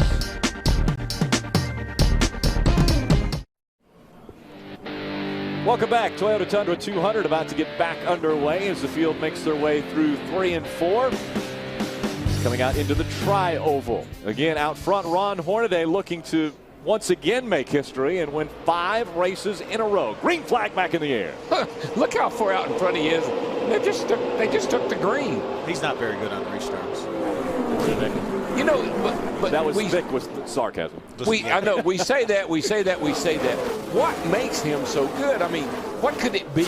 You know, I like his start. His start, he jumps out good. He runs the first 2 or 3 laps after a restart faster than anybody can. I mean, that's when he really shines. He takes that bit of a break. He catches on those gears he goes through, and then he just runs his rear end off for 2 or 3 laps to get away from everybody. The only thing I can ever think of is he starts in first gear when everybody else starts in second. But everybody else can build the same kind of transmission, as we watched Timothy Peters go back and take over the second spot from Tom Bodine. Back in the day, you remember a company called Stick Only, California company? They built trick transmissions. Ron Hornaday was one of their best customers. Well, he's figured out the restarts, that's for sure. NASCAR has all that pretty well hemmed in. Yeah, well, I don't mean he has an illegal transmission, but he might know something about it. Problems on the racetrack. The 44's around into Mario Goslin, and so that's the 44 of Tommy Joe Martins. Got turned around and into the 12 of Mario Goslin, bringing out our 3rd caution of the day. Didn't mean to startle you there, DW. I'll tell you, that took my breath away. Blake Feast got a piece of that in the 15 truck. Those guys got all tied up, and Mario Goslin's sliding around in the infield grass down here. That 12 truck is, look at that thing, it's destroyed. Nowhere to go. He was up against the wall. The 44 slid up the racetrack, pinched him into the wall. 44 was running 23rd, and Mario Goslin was running 19th at the time. Yeah, Blake Feast was up on the top 15. He actually came by the start-finish line in the 15th position. He got a piece of that as well. So the safety crews immediately out there to Mario Goslin. Very difficult. Mario, one of the drivers that's been kind of biding his time to get out here to race, and now when he's out here racing, he has that incident. Yeah, there's the Phoenix Construction Toyota right there. You see the damage on the right side is going to be a little bit more than what we saw on the left side there. Bumper bar sticking out tells you that the back's got a little contact somewhere. He's checking it out, shaking around a little bit, see what he can figure Phoenix out. Construction Toyota right there. You see where he's flat-sided that truck a little bit. You see the white cement around the tires. Yeah, you got a little tire rub. Let's take a look back. 3 wide. Yeah, there's the 44 and the 15. Oh, the 44 just actually tried to stay in the middle of the racetrack, and they made contact with the 15, and then Mario came along with absolutely nowhere to go. That could have been a deal where the 44, like Darrell said earlier, he got down to the corner. He didn't have good aero because he was beside a truck, and he just couldn't turn left. He wanted to turn left, but he couldn't, and he wound up getting into the side of the 15. And poor old Mario, he's coming down the back. He's passing trucks left and right thinking, man, am I in the right line? Just got an Aaron's lucky dog. Yeah, back on the lead lap, back in good contention for a good finish. Tommy Joe just got loose getting in the corner, or just misjudged that corner. Maybe got in too deep. He just needed to be down a lot lower than he was when he got there, Phil. Yeah. Baker Curb on the back there. That's Gary Baker and Mike Curb. They got their cars in the Nationwide Series. 2 local businessmen. They're getting their money's worth. The fans here at Nashville Super Speedway. We'll be back for more Green Flag Racing after these messages. The NASCAR Camping World Truck Series on Speed is presented to you by Just for Men. Stay in the game with Just for Men hair color. And by Royal Purple. Visit royalpurple.com to find a dealer near you. It's Camping World's Destination Recreation. On today's Destination Recreation, it's Tailgating 101. Now, before you get your day started, of course, it's time to put the flag up. And this is a telescoping, extending flagpole. Now, you put Old Glory up for sure, and if you want to, put your favorite race car driver on there too. Now, all of the items here are essentials if you're going to go to the racetrack. I mean, of course, you want your checkered flag mat and a big, wide, easy recliner. How about a 4-foot aluminum folding table? That's extra handy. And of course, I have my thermos grill to go. Now, one of my favorite items, though, has got to be these stacking coolers. Check it out. You put one on the bottom, there goes your food. Slap that on top, open up the lid, and put in your beverages. You are all set to tailgate.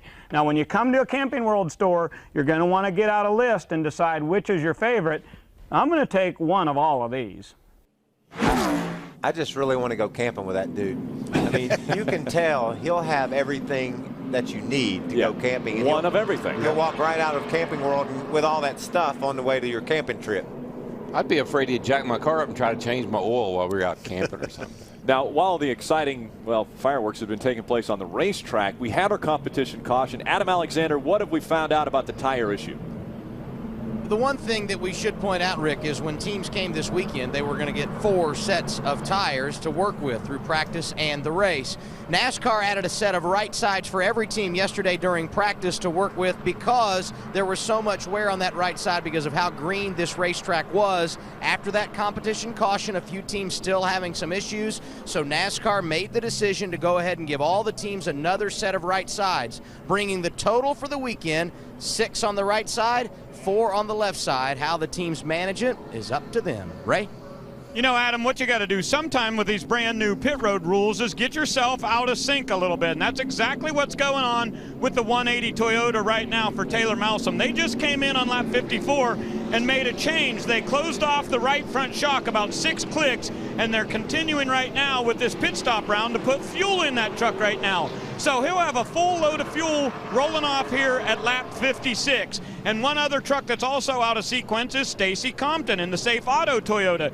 They came in and did the exact same thing, a right front shock adjustment, and also got fuel. They'll be on a little bit different strategy because they were in here at lap 48 and 49.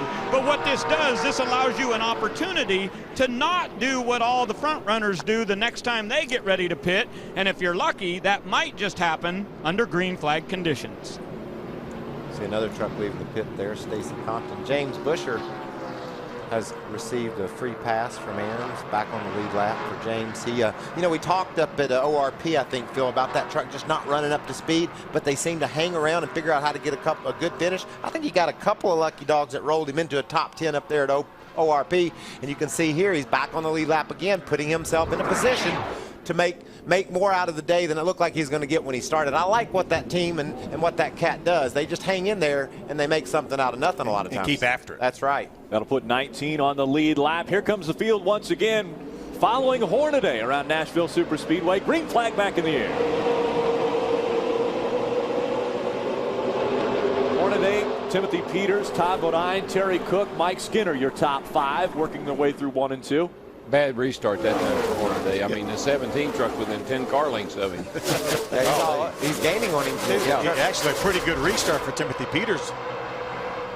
Timothy Peters trying to close that gap and contest with Ron Hornaday for the lead here once again. Timothy Peters led over the first 30 laps, and, well, a driver that has led the first 30 laps has never won this race. You know, we heard Mike Skinner talking before the race. The guys in the back have a little bit of advantage when there's tire issues during the course of a race. Timothy Peters up the hill a little bit. Yeah, he hit the curb, or the apron. You know what I like?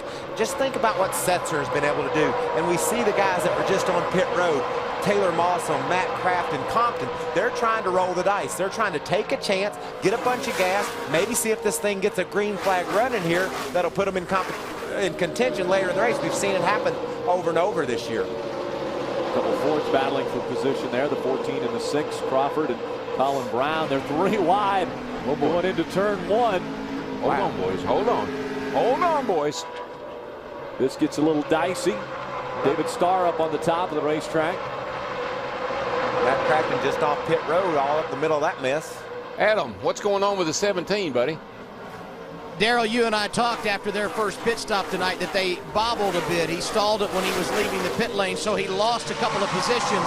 His biggest complaint on that first run of the evening, tight when he got into lap traffic, and he was closing on Hornaday, but watch this bobble. Just got down on the apron a little bit, gathers it in. Part of the confidence this kid has gained in recent weeks, and they made a track bar adjustment. The truck much better in traffic now than it was early. We'll see if the young guy, the underdog, if you will, can go get the veteran who's won 4 in a row. Yeah, I think that bobble shows you how good that truck is, though. Because he's right back after it, and he didn't wreck. I mean, that was a pretty serious bobble, and he hung on to it, and he's right back after it. Yeah, not only did he lose ground on Ron Hornaday, but Todd Bodine got right on his back bumper. He didn't seem to be flustered at all, and now is reeled back into Ron Hornaday. Well, we heard him say they worked with the track bar to try to help him out a little bit. Now, that makes me a little concerned, Daryl. He's going to have to get down on the inside of Ron to pass him. He's going to have to be careful. The thing will get loose with him down there. Yeah, when you get underneath somebody, you just saw Skinner. When you get people on the outside of you, it just wants to suck the back end of the car, the truck around, and I don't care how good it's handling. It's just an aero thing that happens. Seems like the 5 of Mike Skinner is struggling. Is that the case, Ray? Oh, absolutely. He said this thing is plowing like a dump truck right now, and he's been relaying all that information to crew chief Eric Phillips. But here's the thing, guys. He's on a strategy plan here. Remember, I told you he took 2 earlier, and Eric Phillips has got this thing laid out on about a 40-lap run. So that would get us at a pit stop somewhere between 75 and 80, and then you could come in again between 115 and 120, and that's going to allow Eric Phillips to have 4 tires at the end of this race, where a lot of other guys are only going to have rights to put on, and he believes that it's worth this little gamble and losing some track position right now to have 4 tires late in the race. Adam? It is a great scene to see TJ Bell running in the top 10, because 2009 has been anything but good for this race team. Bad luck followed by more bad luck. A couple of weeks ago at Kentucky, they marked that on their calendar as the race where they would get it turned around. They qualified 10th and felt like they had the truck that would get them the run they needed. Engine problems throughout the night saw him finish outside the top 20. They brought that same truck back here this weekend. He was solid in practice yesterday, and he's been in the top 10 so far tonight. TJ Bell was able to go by Rick Crawford in that 14. Take a look to the inside. You know, I talked to TJ the other day, and he said, Mike, what do I do, man? I mean, I just can't seem to catch a break. I said, you're doing exactly what you need to do. So go to the shop, hug your guys, tell them thank you. Let them know you're still all in. And that kid is all in, and he's fast. And when you're fast, you can make up for a lot of bad luck along the way by performing. Here's my favorite thing. I like a guy that gives 100% of the time. That's what I like. Well, he's driven that truck up into the 8th spot, just ahead of him. These cats are racing for the 6th and 7th spot. Colin Brown trying to get by Travis Kvapil. Kvapil driving the Miccosukee 51 this weekend, and we saw Kyle Busch running in Iowa earlier today. Yeah, Travis's truck is a little bit better than it was the first run. Doug George obviously made some changes to that truck. He lost his spot there to Colin Brown. It looks like he may lose another one to TJ Bell. TJ Bell still trying to take that spot away from Kyle Busch. Looks like from the 51 of Travis Kvapil. Looks like Kvapil had a run as he came out of 2, but now TJ Bell running so much stronger on the bottom of the racetrack. Man, Rick, it's just so hard to keep your momentum up on the high side. You get down on the bottom, you can run side by side with a guy down to the center of the corner, but on the outside, you just can't seem to go. And the guy on the bottom just hooks and heads off. Colin Brown right now running in the 6th position. Good battle right there. There's Mike Skinner, Rick Crawford, Jason White. Now you remember Skinner got 2 tires. He's fallen back to the end of the top 10, just outside the top 10 and 13th. But on the other hand, Tom Bodine got 2 tires, and he's up in the 3rd spot. So Skinner now knows he's got more problems than just tires, because Todd was able to make it work. Yeah, Todd obviously has a good balance on that truck because the 2 tires worked for him. Well, when I heard Skinner's crew chief say, okay, I got a plan. All right, now I can buy into a plan. If you're just rolling the dice and gambling, I'm not too happy about that, but we got a plan here. We're going to end up with better tires than everybody else. At the end of the race, I might buy into that. Ron Hornaday now with almost a 2nd lead over Timothy Peters, so he has started to check out on this field once again. Can it be a repeat performance to the previous 4 races that we've seen out of Ron Hornaday? Things are going well for the 33 truck. We'll see if he can grab that guitar for the first time ever here at Nashville.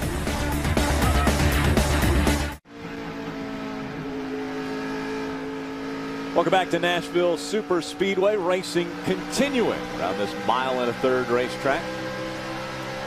Toyota Tundra 200 in Nashville Super Speedway, Lebanon, Tennessee. Rick Allen, Phil Parsons, Michael Waltrip, Darrell Waltrip up here in the booth. Adam Alexander, Ray Dunlap down on pit road, covering all the stories. And right now, the biggest story is, can Hornaday do it again?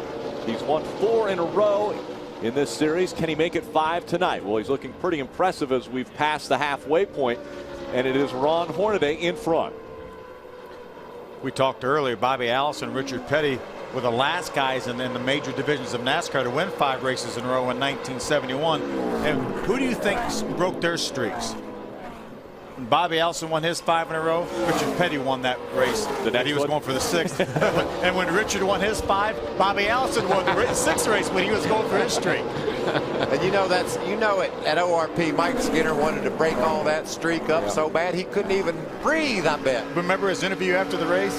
He said, you know, I could have hit him, I could have knocked him up, but I wanted to look in there. He said, but he'd hit me. Ryan Scott with a good run. Do you know what? I'm watching that 33 truck, and it's so it's a team.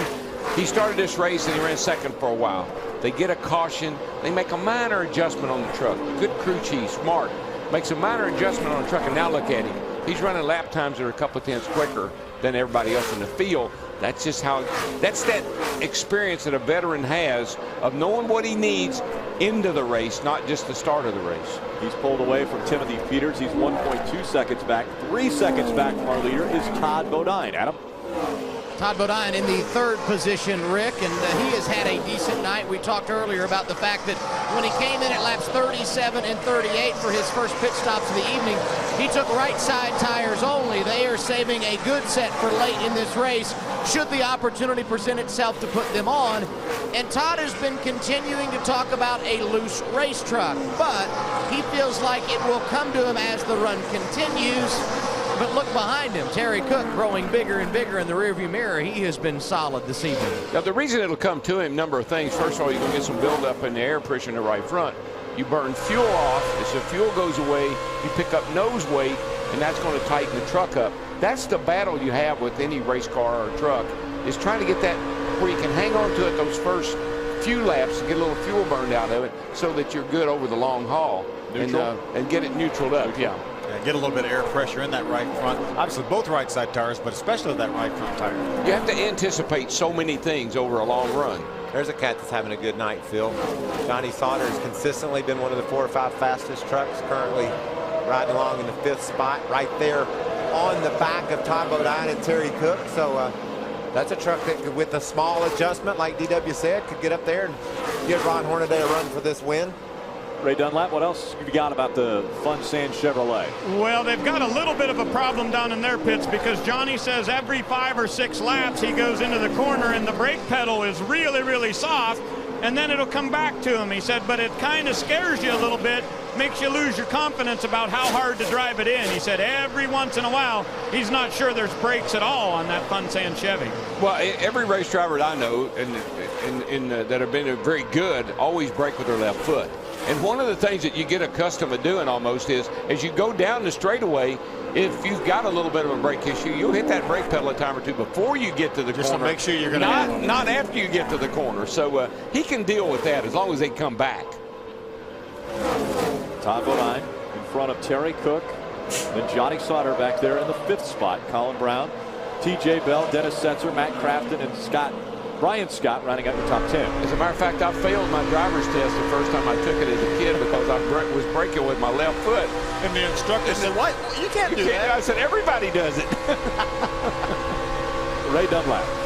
Well, guys, just to let you know, we got just a couple little sprinkles coming down here on pit road right now. We'll keep you updated on that. It's certainly nothing that's bothersome yet, but just a few drops hitting you in the face here and there. We'll keep our eye on the sky for you here at Nashville. We've got a debris caution. Tim Lopez putting the yellow flag out once again. That is the 4th time we have seen the caution flag. These guys need some tires too. Everybody, I think, will get 4 this time. But look at the raindrops. Now what are we going to do, Phil? Well, I don't know. Do we stay out now? Do we think the rain's going to come a little harder? And maybe, obviously, we're past halfway here. So what are we thinking? You see all that gray hair in that man's head? He got that tonight. Rick's got a lot of it tonight. What should we do? Now he's going to be 4 tires right there. You can see all-time winner as a crew chief in the Truck Series, tied with Dennis Conner with 26 wins. Well, I'm looking over my shoulder. There's a radar just to the right of me, and the radar looks pretty good. And I imagine that's what Rick Rins has done as well. He knows if it does rain, it's going to be a brief shower, and we'll keep on racing. And I think that's what the radar's basically telling everyone. So Hornaday in front of Timothy Peters. Those two have been the only 2 trucks in front of the field today. Timothy Peters led 33 laps to start off with, and then it has been all Ron Hornaday. 51 laps led for Hornaday. Looks as though they're going to duck down onto pit road, and we'll go back to Ray Dunlap. Well, guys, you know, it's one of those, what do you do if the front runners stay out? And Jason Overstreet, the crew chief for Johnny Sauter, said, we're going to make our bed here. We're going to pit no matter what they do up front. We saw Hornaday, Timothy Peters, and all them coming anyway, so no big deal. Fun Sand Chevy's in here. They're going to go and put tires on this thing. This should be a 4-tire stop for Johnny Sauter here. And again, he has said the truck is rolling through the center very, very well tonight here at Nashville. Adam? Top of your screen, Ron Hornaday, the leader, is in. Slight air pressure adjustment. He said the handle started to go away late in the run. Middle of your screen, Timothy Peters is in. He continues to talk about a tight race truck. He will get 4 tires. Both are away, and it looks like Peters going to be the quickest off of pit road. Ron Hornaday is going to come off pit road in 4th. Remember that these guys will come back in to get fuel here. But it's going to be interesting if Ron Hornaday does not restart up front, does not have the clean air, and Timothy Peters does, if he can beat him off pit road the next time. I think the 17 only got 2 tires. And I think some other guys got 2 tires as well because they were all looking at this weather. You know, they're thinking if we're going to come to pit road, let's get some track. Because look at Jason White. He hasn't pitted at all. So he's hoping the green never comes back out. I saw a guy win the Coke 600 this year. He was running 13th. Yeah, it was a beautiful thing. And everybody came on pit road but him. Stacey Compton is coming down pit road now. He stayed out that last time. But now he is coming down pit road. I don't really understand that strategy. And we're seeing most of the field, with the exception really of that 23 of Jason White. He stayed on the racetrack right behind the pace truck. Let's head back down to pit road. Who wants it first? I'll take it, Rick, because we're back with Johnny Sauter here. And again, those guys got 4 tires on this pit stop. Going to put fuel in this Chevrolet right now. A couple of trucks down on my end going with 2 tires, though. This past round of stops, they're going to say, pack that thing full of fuel. Jason Overstreet says you're clear. He'll head back to the racetrack in front of most of the group at my end. Adam? Timothy Peters did get 2 tires on that last cycle. He is one of the first ones away down here. Ron Hornaday comes in and tops off the fuel tank, neither needing a chassis adjustment, both working on their trucks with air pressure. It was Stacey Compton first off the pit lane. Last time we were on a concrete racetrack, it was Dover. And who in victory lane? Brian Scott. He comes out second off pit road. Welcome back. Toyota Tundra 200 just underway. And still it is the 23 of Jason White holding off the 2 trucks charging behind him. That's Brian Scott in the 16 and the 17 of Timothy Peters. You might not want to forget that 33 too. He's also charging. This is the worst aero situation you could have.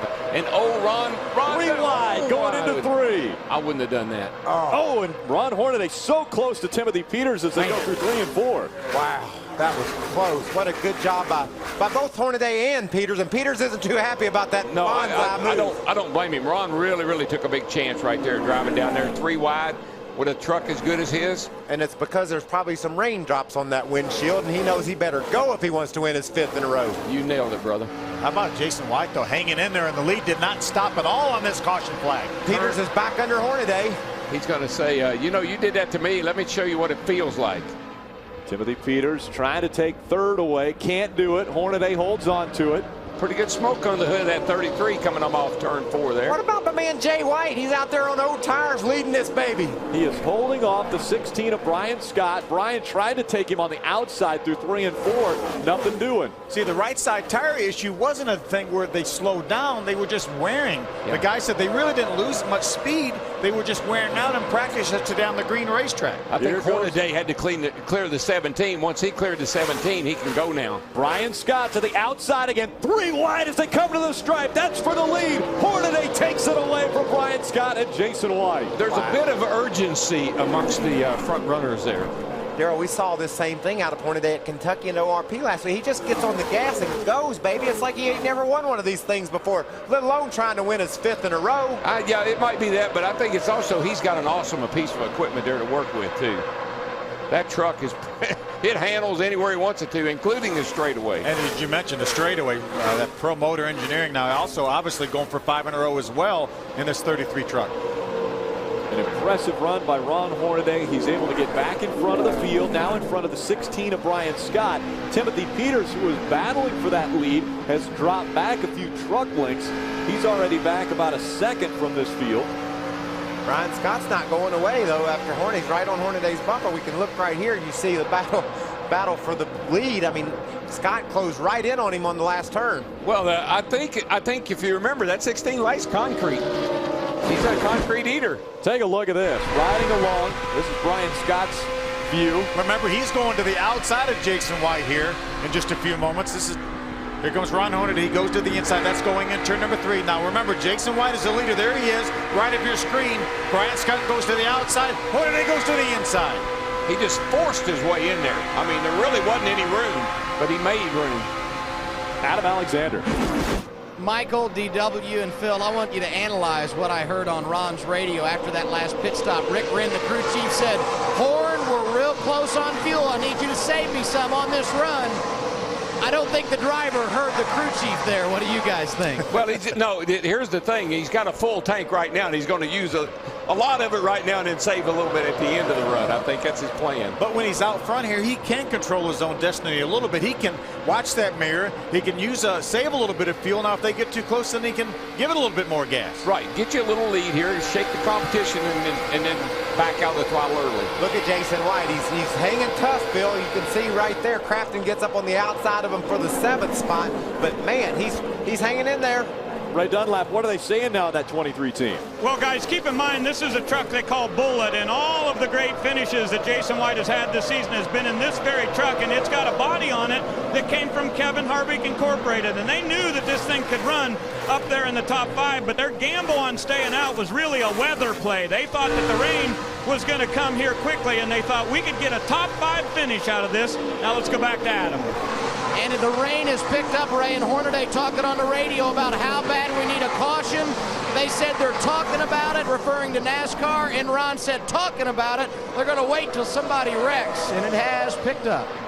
They're still running awfully fast, though. Yeah. Ron Hornaday, that last lap, ran a 30.70. That's about as fast as we've seen here in at least the last 60 or 70 laps. You know, you got to tip your hat to Kevin Harvick and his group. They're building trucks that are winning races in the Nationwide Series, and then now they're winning cups over there that in the Busch or in the Nationwide Series where those cars are winning as well and selling them to customers. That is, if you're a baseball coach, that is the signal for it is raining extremely hard right now. That's what my driver's telling me. Was that the third base coach? That was the third base coach giving the signal. It's raining hard, and that's what I'm hearing from my driver. Well, you know what I'm seeing? I see a green flag, and they're saying we don't really care right now. They keep digging. As Hornaday stays in front of Brian Scott, they work by Norm Benning in the 57, a lap down truck. Really haven't slowed down much. No. Hornaday was a couple tenths slower that lap, but Timothy Peters and Ty Bodine both ran in the 30-70 bracket, which is the lap that Ron Hornaday ran the last lap. So again, the big story, will it rain hard enough to bring out a caution to slow them back down, or does the Hornaday Express check out on the rest of the field here at Nashville Super Speedway? Scene Daily and SpeedTV.com have teamed up to form the most powerful online news source in NASCAR. Visit SpeedTV.com now for in-depth analysis, breaking news, and more. Right now, the breaking news is moisture.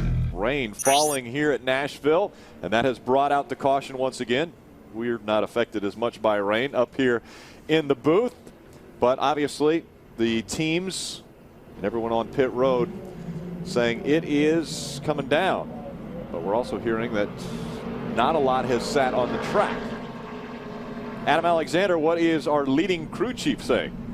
The crew chief is very calm. The driver a little more animated. Rick Wren calling the shots for Ron Hornaday. The good news is you never have to worry about where your driver stands on any issue, right, Rick? No, he pretty much says what he thinks. And, but you know, that's probably why Kevin and Corelli and Hornaday and I get along so well. We pretty much all say what we think. We've just gotten the word 2 to go. Do you feel like we're ready here? Well, you know, they keep saying the racetrack's clear. Ron says, but they're not driving on 4 slick tires. So if they throw the green, we're going to go. I mean, we were still running good lap times there, but, you know, it's got to be awful hard to drive a 150 or 60 mile an hour off in the corner and water running off your windshield. How are you on fuel? We're all right. It's we're okay. Won't be a lot left in the tank, but we're okay. Hornaday going for 5 in a row, and it has been an entertaining night. We'll be back in 1 minute, so stick with us here on Speed. Can Hornaday make it 5 in a row and win his first guitar at Nashville? Welcome back. A little light precipitation in the area, but not enough to affect the racing surface. At least that's not what NASCAR is saying. Boy, I don't know, Rick. I saw the windshield on that 33 truck had water running off of it. Well, we see just a little bit of drops coming down, but they're coming to the green flag. Hornaday leads them once again. Green flag in the air. Boy, that 16 is all over Ron Hornaday this time. Well, he sure is. Laps winding down. Brian Scott knows he's got just a few chances left to try to get by that 33. Crafton's on the outside trying to get by the 17 of Timothy Peters, or TJ Bell, the 11. You know, when it's raining a little bit, you hate to be the only guy on the outside.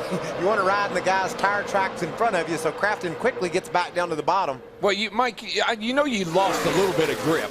And what you're not sure about is how much grip have I lost, and is the track really slick or not? You just got a doubt in your mind. Takes a lot of your confidence away. There goes Crafton trying to get by the 30 of Tom O'Dine. That is a battle for the 4th position. Look at the bottom is Crafton. It looks as though he's going to make the pass. Oh, try to, and now the momentum for Todd Bodine down the backstretch gets him back by the 88. Well, racing side by side with a little bit of moisture on the track, that's a little bit edgy, boys. Todd's hanging on the outside. Pretty good. As good as we've seen anybody all night long. He's able to stay side by side with Compton. There's TJ Bell right there, right behind him. The 11. Terry Cook just got by the 13 of Johnny Sauter to take over the 7th spot. Those two remain side by side. Matt Crafton on the inside, Todd Bodine on the outside. There he clears him. Crafton had to give up. He's going to give TJ Bell a chance to get down to the inside of Crafton, so he's going to remain on the outside. I don't know how slick it is or how wet it is, but they're running the fastest times they've run all night right now in the 30-60s. Looks like TJ Bell's got his hands full as he moves up the racetrack. Terry Cook making it 3 wide, trying to get by a couple trucks. Terry Cook tries to get by him on the inside, and Matt Crafton going back into the gas, trying to stay in front. Wow, look at the way Crafton drove down in that first turn. He said, I'm tired of this noise. Crafton trying to hold on to that 5th spot. Boy, he gets so much push when you come off a 2 over there. It's hard to keep it down under somebody. Trucks are bunching up now on the racetrack. TJ Bell, Terry Cook, Colin Brown. Collins joined that battle. We saw him fade a little bit right after the start of the race, but looks like Mike B may have him tuned up a little bit. Just 40 laps of racing remain. Hornaday looking to become the first driver ever in the Truck Series to win at all 3 concrete tracks. I thought that 16 was going to be able to hang with Ronnie. He was with him up until the last couple of laps, but Hornaday's truck really seems like 3 or 4 laps and then really gets going. It just doesn't slow down any. He just ran a 30-60 the last lap, which is as fast a lap as we've seen in the last 75 laps. Yeah. And when you're in the 16 truck like Scott is, and you're already scaring yourself, over driving your truck, and he's getting away from you, that's worrisome. How is he doing that, you say? Exactly. I'm scaring myself to death, and he's pulling away. There's another truck that we talked about pretty much all night. Timothy Peters has been so strong. Now he's closing in on the 16 of Brian Scott for that 2nd position. He looks like he might be the heat right now for Ron Hornaday. If he can just clear the 16 of Brian Scott, he might have something for Ron. Todd Bodine, too, continues to be very impressive, running very fast laps. Ray, how's Brian Scott doing out there on the track? Doing just fine, Rick, and keep in mind that his crew chief, Jeff Hensley, has 9 wins with multiple different drivers in this series, and right now he's trying to coach Brian Scott a little bit into not losing your senses about where you're at. He said, we're much better than the rest of the field, except for that 33, so keep it in context and realize that sometimes we're going to race for a 2nd place. You're good enough for that, so we'll keep an eye on what everybody's doing behind you. Right now, the 33 is just that much better than us, but don't let it go to your head. Yeah, I think he's going to have his hands full possibly with that 17 of Timothy Peters. Got a good battle right here. There's Dennis Setzer left of your screen in the A truck. He's running in the 11th position right there. Then the battle for 12th is Travis Quample, Taylor Malsom, and the 15 of Blake Feast. Remember, Blake had some damage from that earlier incident. Well, you said a handful of guys there that have some problems. Taylor's in a backup truck. Blake had some problems from an earlier incident, and we've watched Dennis Setzer come on off pit road 4 or 5 times working on that truck. Now that as usual, at crunch time coming down to the end, here comes Dennis toward the top 10. He does it every week. I tell you, that 16 truck, though, I like that pep talk that Jeff Hensley just gave his driver, because he has turned it up a notch, and he's starting to close back in on Ron Hornaday, and he's pulling away from the 17 truck. Ray Dunlap. To give you a quick ad, guys, on that 15 of Blake Feast, he said this truck doesn't start out very good at the beginning of the run. It's real loose, but he said, man, this thing comes to me towards the end of the run. He said, I think we're in really good position here to move forward a bit. If this race stays green and goes all the way to lap 150, I'm feeling pretty good about our chances of moving forward. Moving forward is what Brian Scott is trying to do right now. Ron Hornaday is trying to set another record in the Camping World Truck Series. He's got virtually every record already in the series. Can he make it 5 wins in a row? We're closing in on the final laps here in Nashville. Attention all you Digger fans, you can now get Digger on your computer and get free Digger videos, wallpapers, games, and more. Visit digger.ask.com today. We're hearing more rumblings about moisture or some precipitation, but we are still under green. We have 30 laps of racing to go, and Hornaday has led 81 of 120 laps up to this point. Another dominating performance by Ron Hornaday. We've had a couple guys take shots at him. Obviously, Brian Scott right now running in the second spot. Timothy Peters, our pole sitter's been very, very good, but Ron Hornaday right now with a little bit over a 1-second lead over Brian Scott, but a great battle for second. Battle for second heating up. Brian Scott just in front of Timothy Peters. We've seen Timothy Peters out front 33 laps. The first 33 laps of this race, it was all Timothy Peters. Now Brian Scott might have his hands full as Timothy on his back bumper. I think Todd Bodine is going to be a player here before long, too. He's right here behind Timothy, and he's closing up a little bit on these second and third place trucks. This track is just so line sensitive, Daryl. You miss your line by just maybe just a half the truck width, or maybe just get in a little bit deep. You can lose 2 or 3 tenths of lap time. So, and it's because the turns are so tight. You gotta try to keep that truck wound up. And we've seen the leader mess up a lap or 2 and lose a couple of tenths, but overall he's able to get it back right quick. And remember, we have that tapered spacer now, so these trucks have a little less horsepower than they did a couple years ago. They make about 680, 690 horsepower. They used to be at about 750 to 760. It just appears that if you get up off that yellow line at all, then there's no grip. And if you miss your line, like we're saying, you get up a little bit high, you just got to roll out of the throttle and get it back down. And of course, like you said, with the lack of horsepower, it really hurts your lap time. The top 4, we have 3 Toyotas chasing a Chevrolet around here. Timothy Peters and Todd Bodine running 3rd and 4th, Adam. And Daryl, a moment ago, talked about the fact that those 2 drivers appear to be on the move and gaining on the 16 of Brian Scott. And perhaps the reason why is both those teams, Timothy Peters and Todd Bodine, have focused on the long run tonight. Their truck's getting better and better as this green flag run continues. That is why they are starting to reel in Brian Scott, who is a runner-up, and just a matter of time before they make their move. Unfortunately, I think that's where the momentum may stop, because the 33 quiet on the radio is checking out. Yes, he is, Adam, and he's looking in his rear view mirror, and I don't know if he's saving fuel or not, but if he is, he's running some pretty good lap times. I think Wren said they were okay on fuel after that caution, I think. Yeah, they stopped back for fuel on lap number 86, and we had, another caution, so we ran a few more laps under caution. That'll probably be enough cushion to get them in their window to make it the rest of the way, even with the green white checker possibility. Well, you talk about those second, third, and fourth place trucks. They just ran identical times, 13-1, 13-4, and Todd ran a 23. But then the last time by, Hornaday ran a 31-13, just like second and third. Evidently, he is saving a little bit of gas, because you know what he just laid down on him just then? A 30.81. That's 0.3 of a second better than anyone on the track.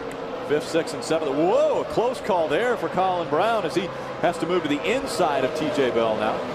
That is a battle for the 6th spot. Colin able to take over that 6th spot. Terry Cook now is going to move in on the 11 of TJ Bell. See Terry's Toyota on board there. Good run for Terry tonight. Had a top 5 truck early in the race here. Got behind a little bit on the last round of pit stops and has made his way back into the top 10.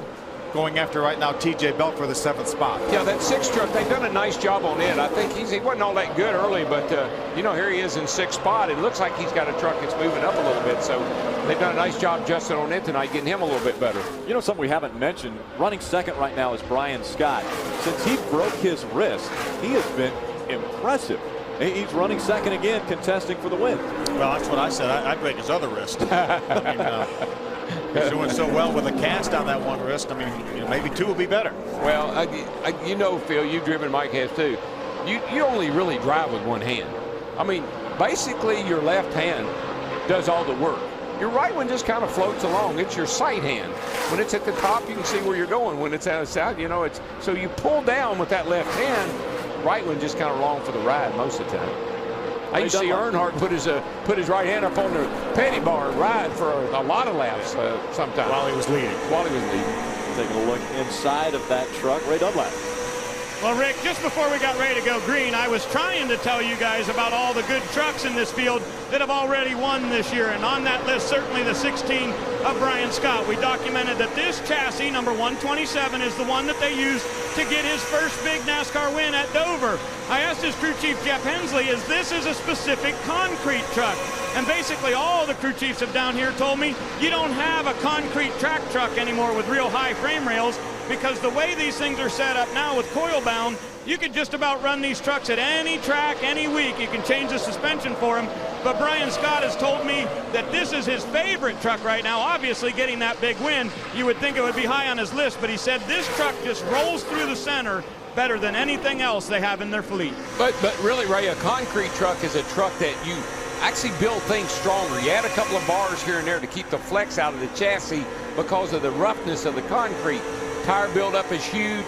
The truck takes a lot more pounding on concrete than it does on asphalt, so you'll strengthen parts and pieces in the chassis to keep it from flexing. Battle for the 5th spot. Matt Crafton in front of Colin Brown. Adam Alexander, what are we hearing from Colin Brown's crew?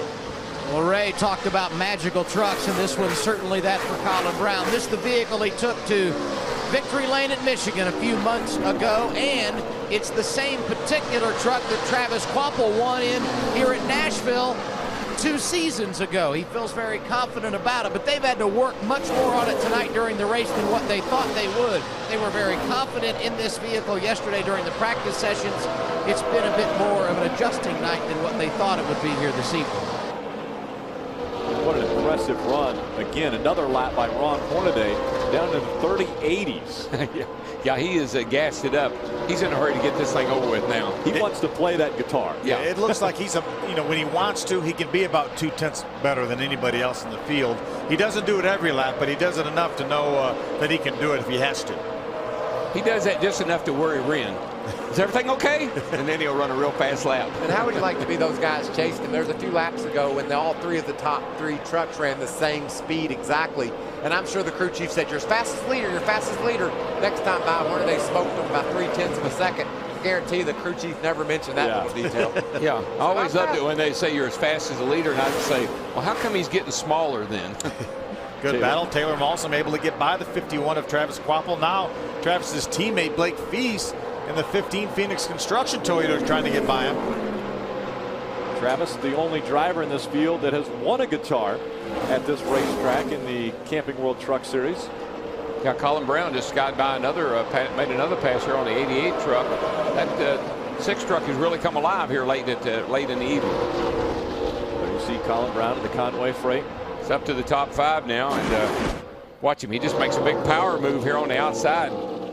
He followed him off of turn number 4, got right on his rear bumper as they got to the start finish line. He just drove to the outside and was able to clear Matt before they got to the center of 1 and 2.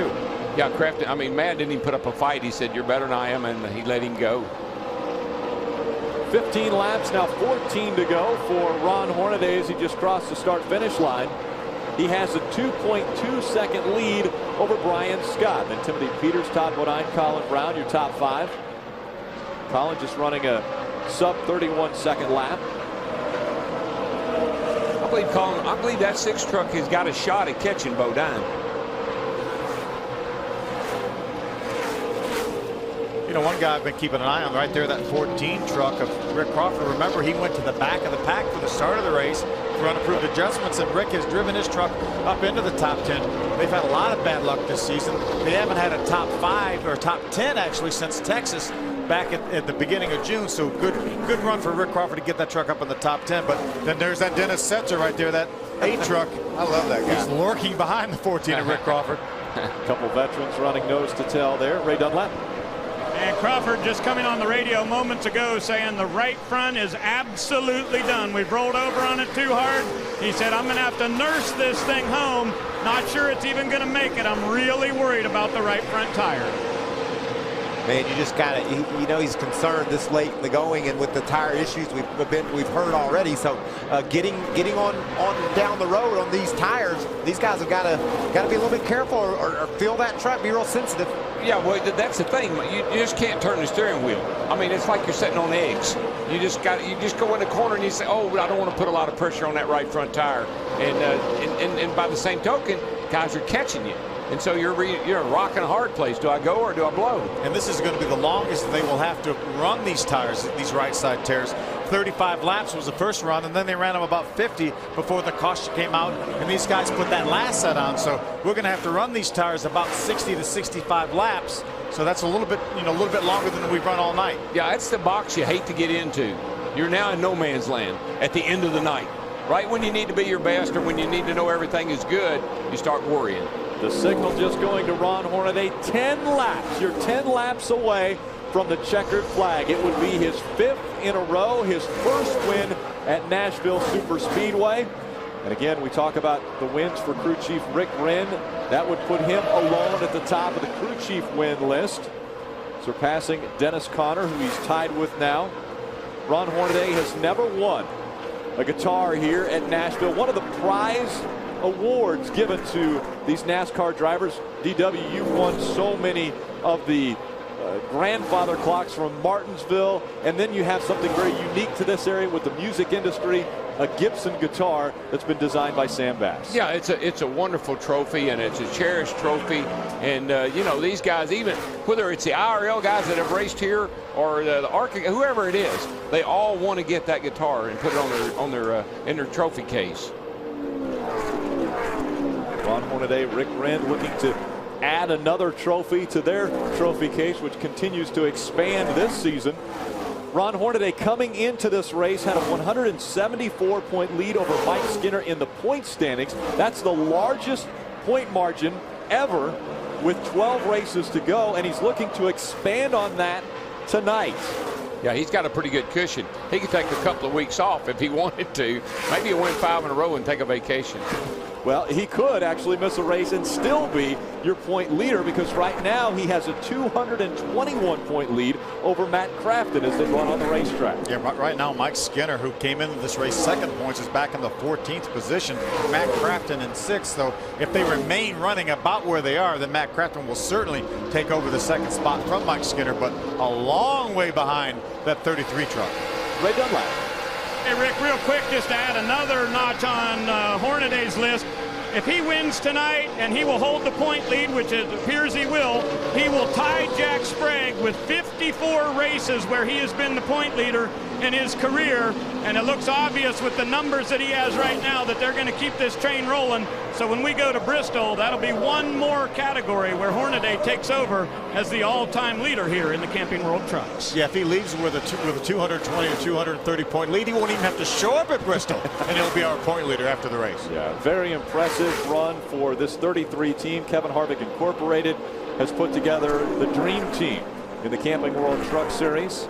Well, you just got to appreciate the way Harvick and those guys go about racing these trucks. Like Darrell said earlier, they're selling trucks to Jason White. Remember a couple weeks ago, Ricky Carmichael got to go up to Kentucky and test an ARCA car because they wanted him to be ready when he went up there to race his truck. Ricky gets a career best finish at Kentucky. They check all the boxes, and I love the way they go about racing these trucks. Take a look at that. Yeah, in the Nationwide Series, making the pass.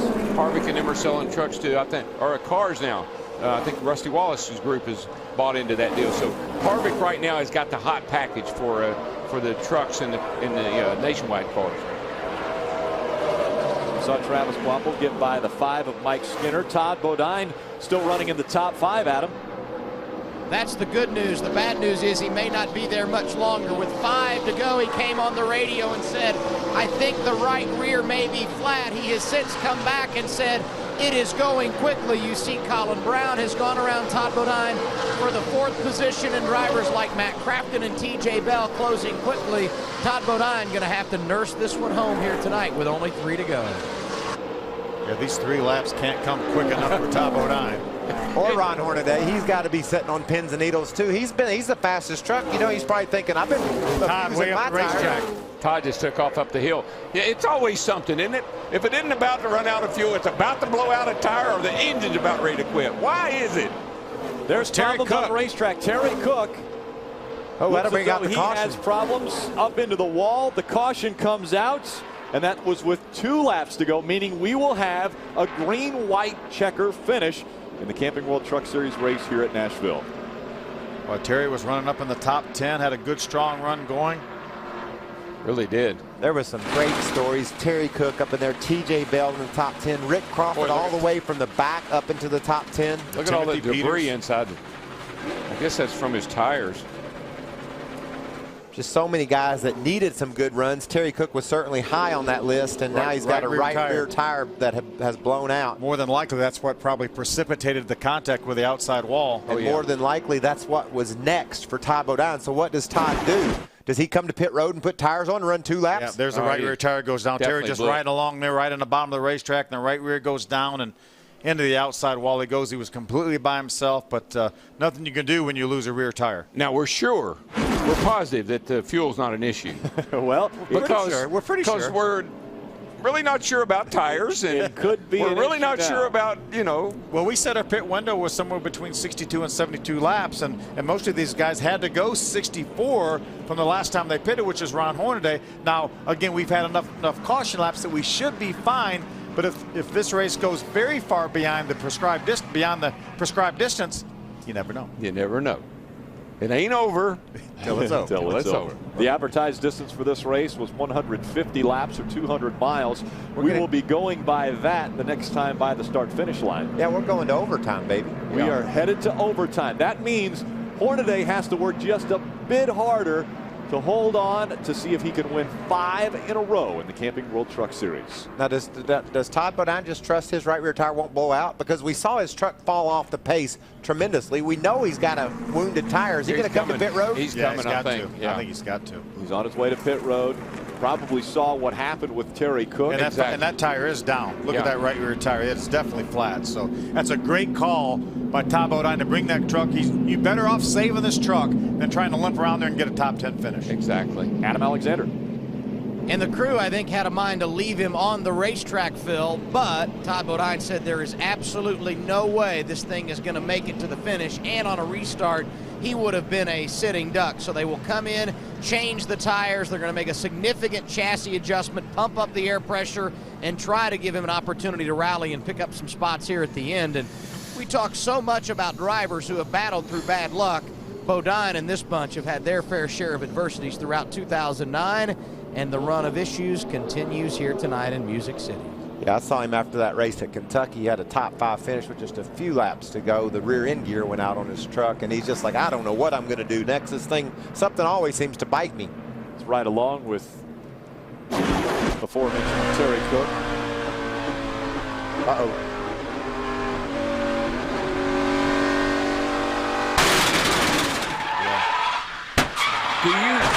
I know you two know what that feels like. But folks at home, it's like somebody walks up to you and hits you in the gut with a baseball bat. Because you know what's coming. You know what's coming. Yeah, you're kind of anticipating it. That's Todd Bodine's right rear tire. It was gone, right? It wore all the way through the rubber and air started coming out of it. Adam, what did he say about that tire? I don't think I need to do any talking. You guys can see for yourself with pictures exactly what kind of shape this thing was in. And Todd, one of the guys that had battled with a right rear tire earlier in the evening when this race began. And we should point out, they were right at a fuel run. It's been 65 laps since they've been on pit road, so they went about as long as they could go. But certainly this right rear tire has seen its better days, Ray. And Adam, give you a couple green-white checkered stats here. This will be the 79th time in our series that we've done it. Only twice here at Nashville.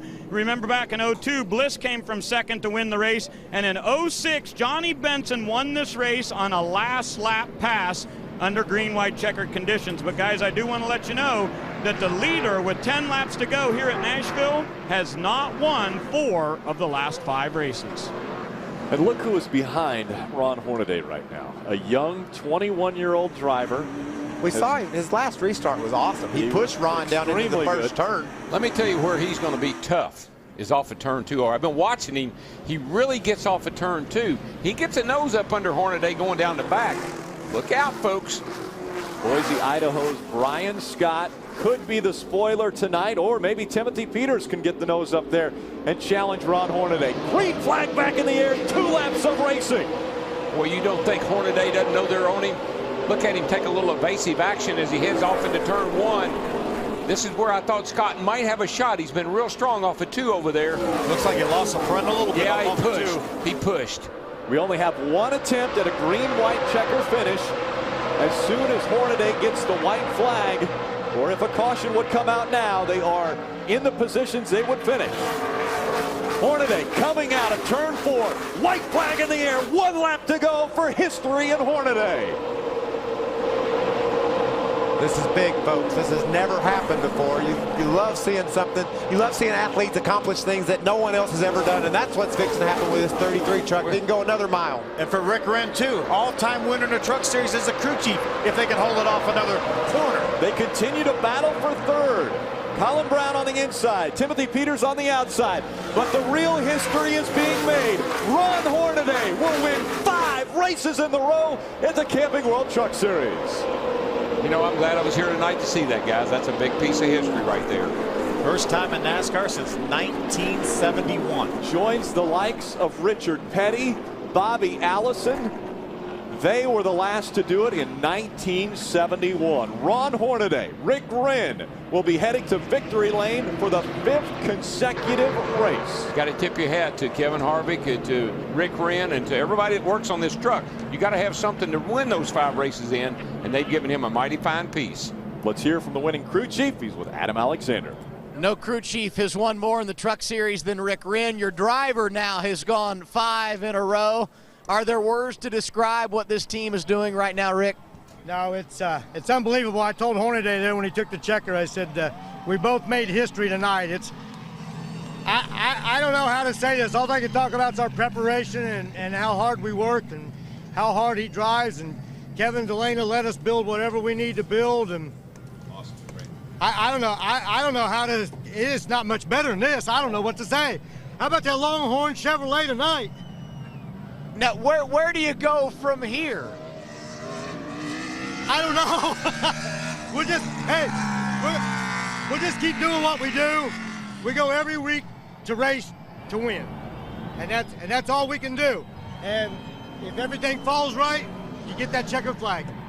The next race for the Truck Series, Bristol. Guess who's won more short track races than anybody in the Truck Series? The driver of the 33 truck. Rick Wren, as he mentioned to his driver, we set history tonight. Rick Wren, the all-time crew chief winner. He's had 5 different drivers that have put him in this position. Ron Hornaday, Johnny Benson, Andy Houston, Travis Quapple, and Rick Corelli, who used to spot for Ron Hornaday. 2 of those guys right now work for KHI. Andy Houston and Rick Corelli both work for KHI. You know what? And on the phone, I'm sure, owner Kevin Harvick and, well, maybe his wife. They'll be in victory lane when we come back to Nashville Super Speedway. Or maybe both.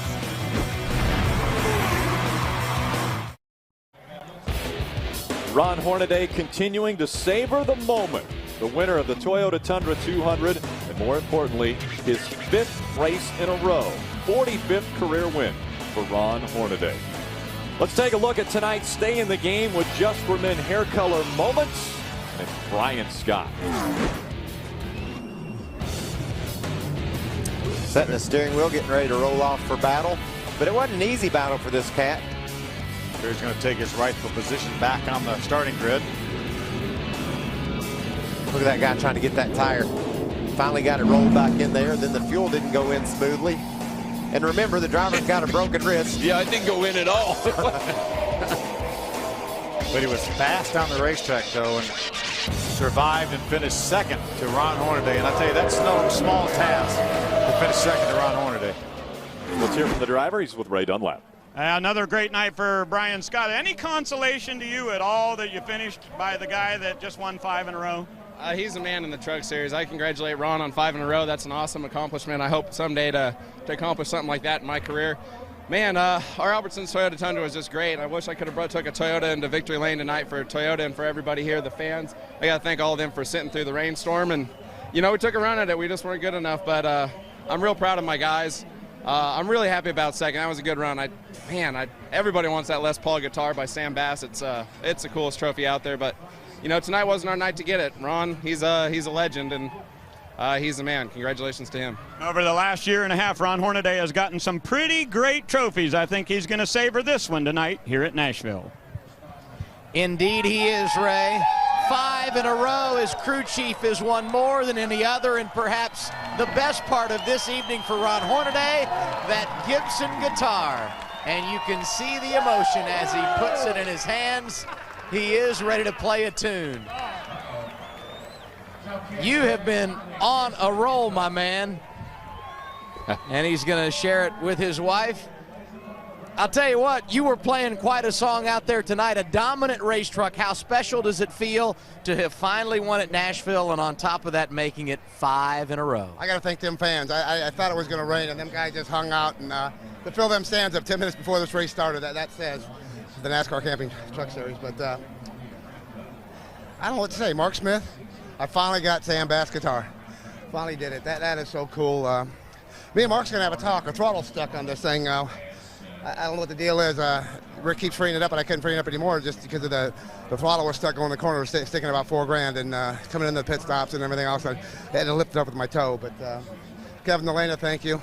This is with Richard Petty and 5. Can you believe that? That's cool. I got to thank Longhorn, Ream, Hungry Man, KHI, Georgia Boots, VFW, Copart, everybody. I mean, it takes everybody, and I didn't think we had a truck to beat. I mean, the 17 was really good, and they all put 2 tires on, and Rick made the right call and put 4 on there, and we got beat by Johnny last time here by that, so we took to our game plans, and it worked out.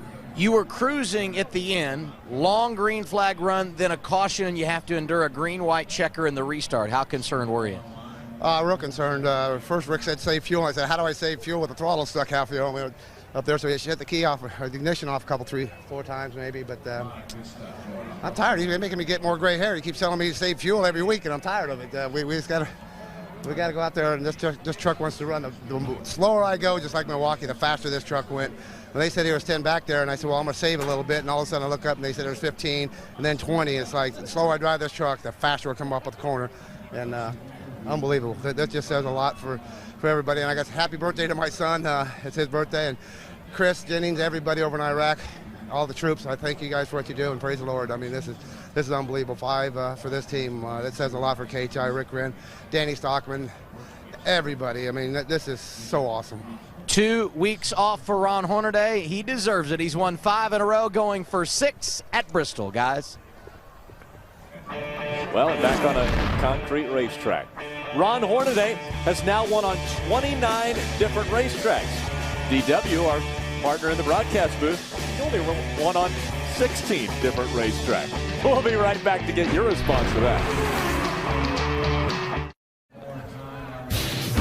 The NASCAR Camping World Truck Series on Speed is presented to you by Toyota. For the latest Toyota racing information, visit toyotaracing.com. Toyota, moving forward.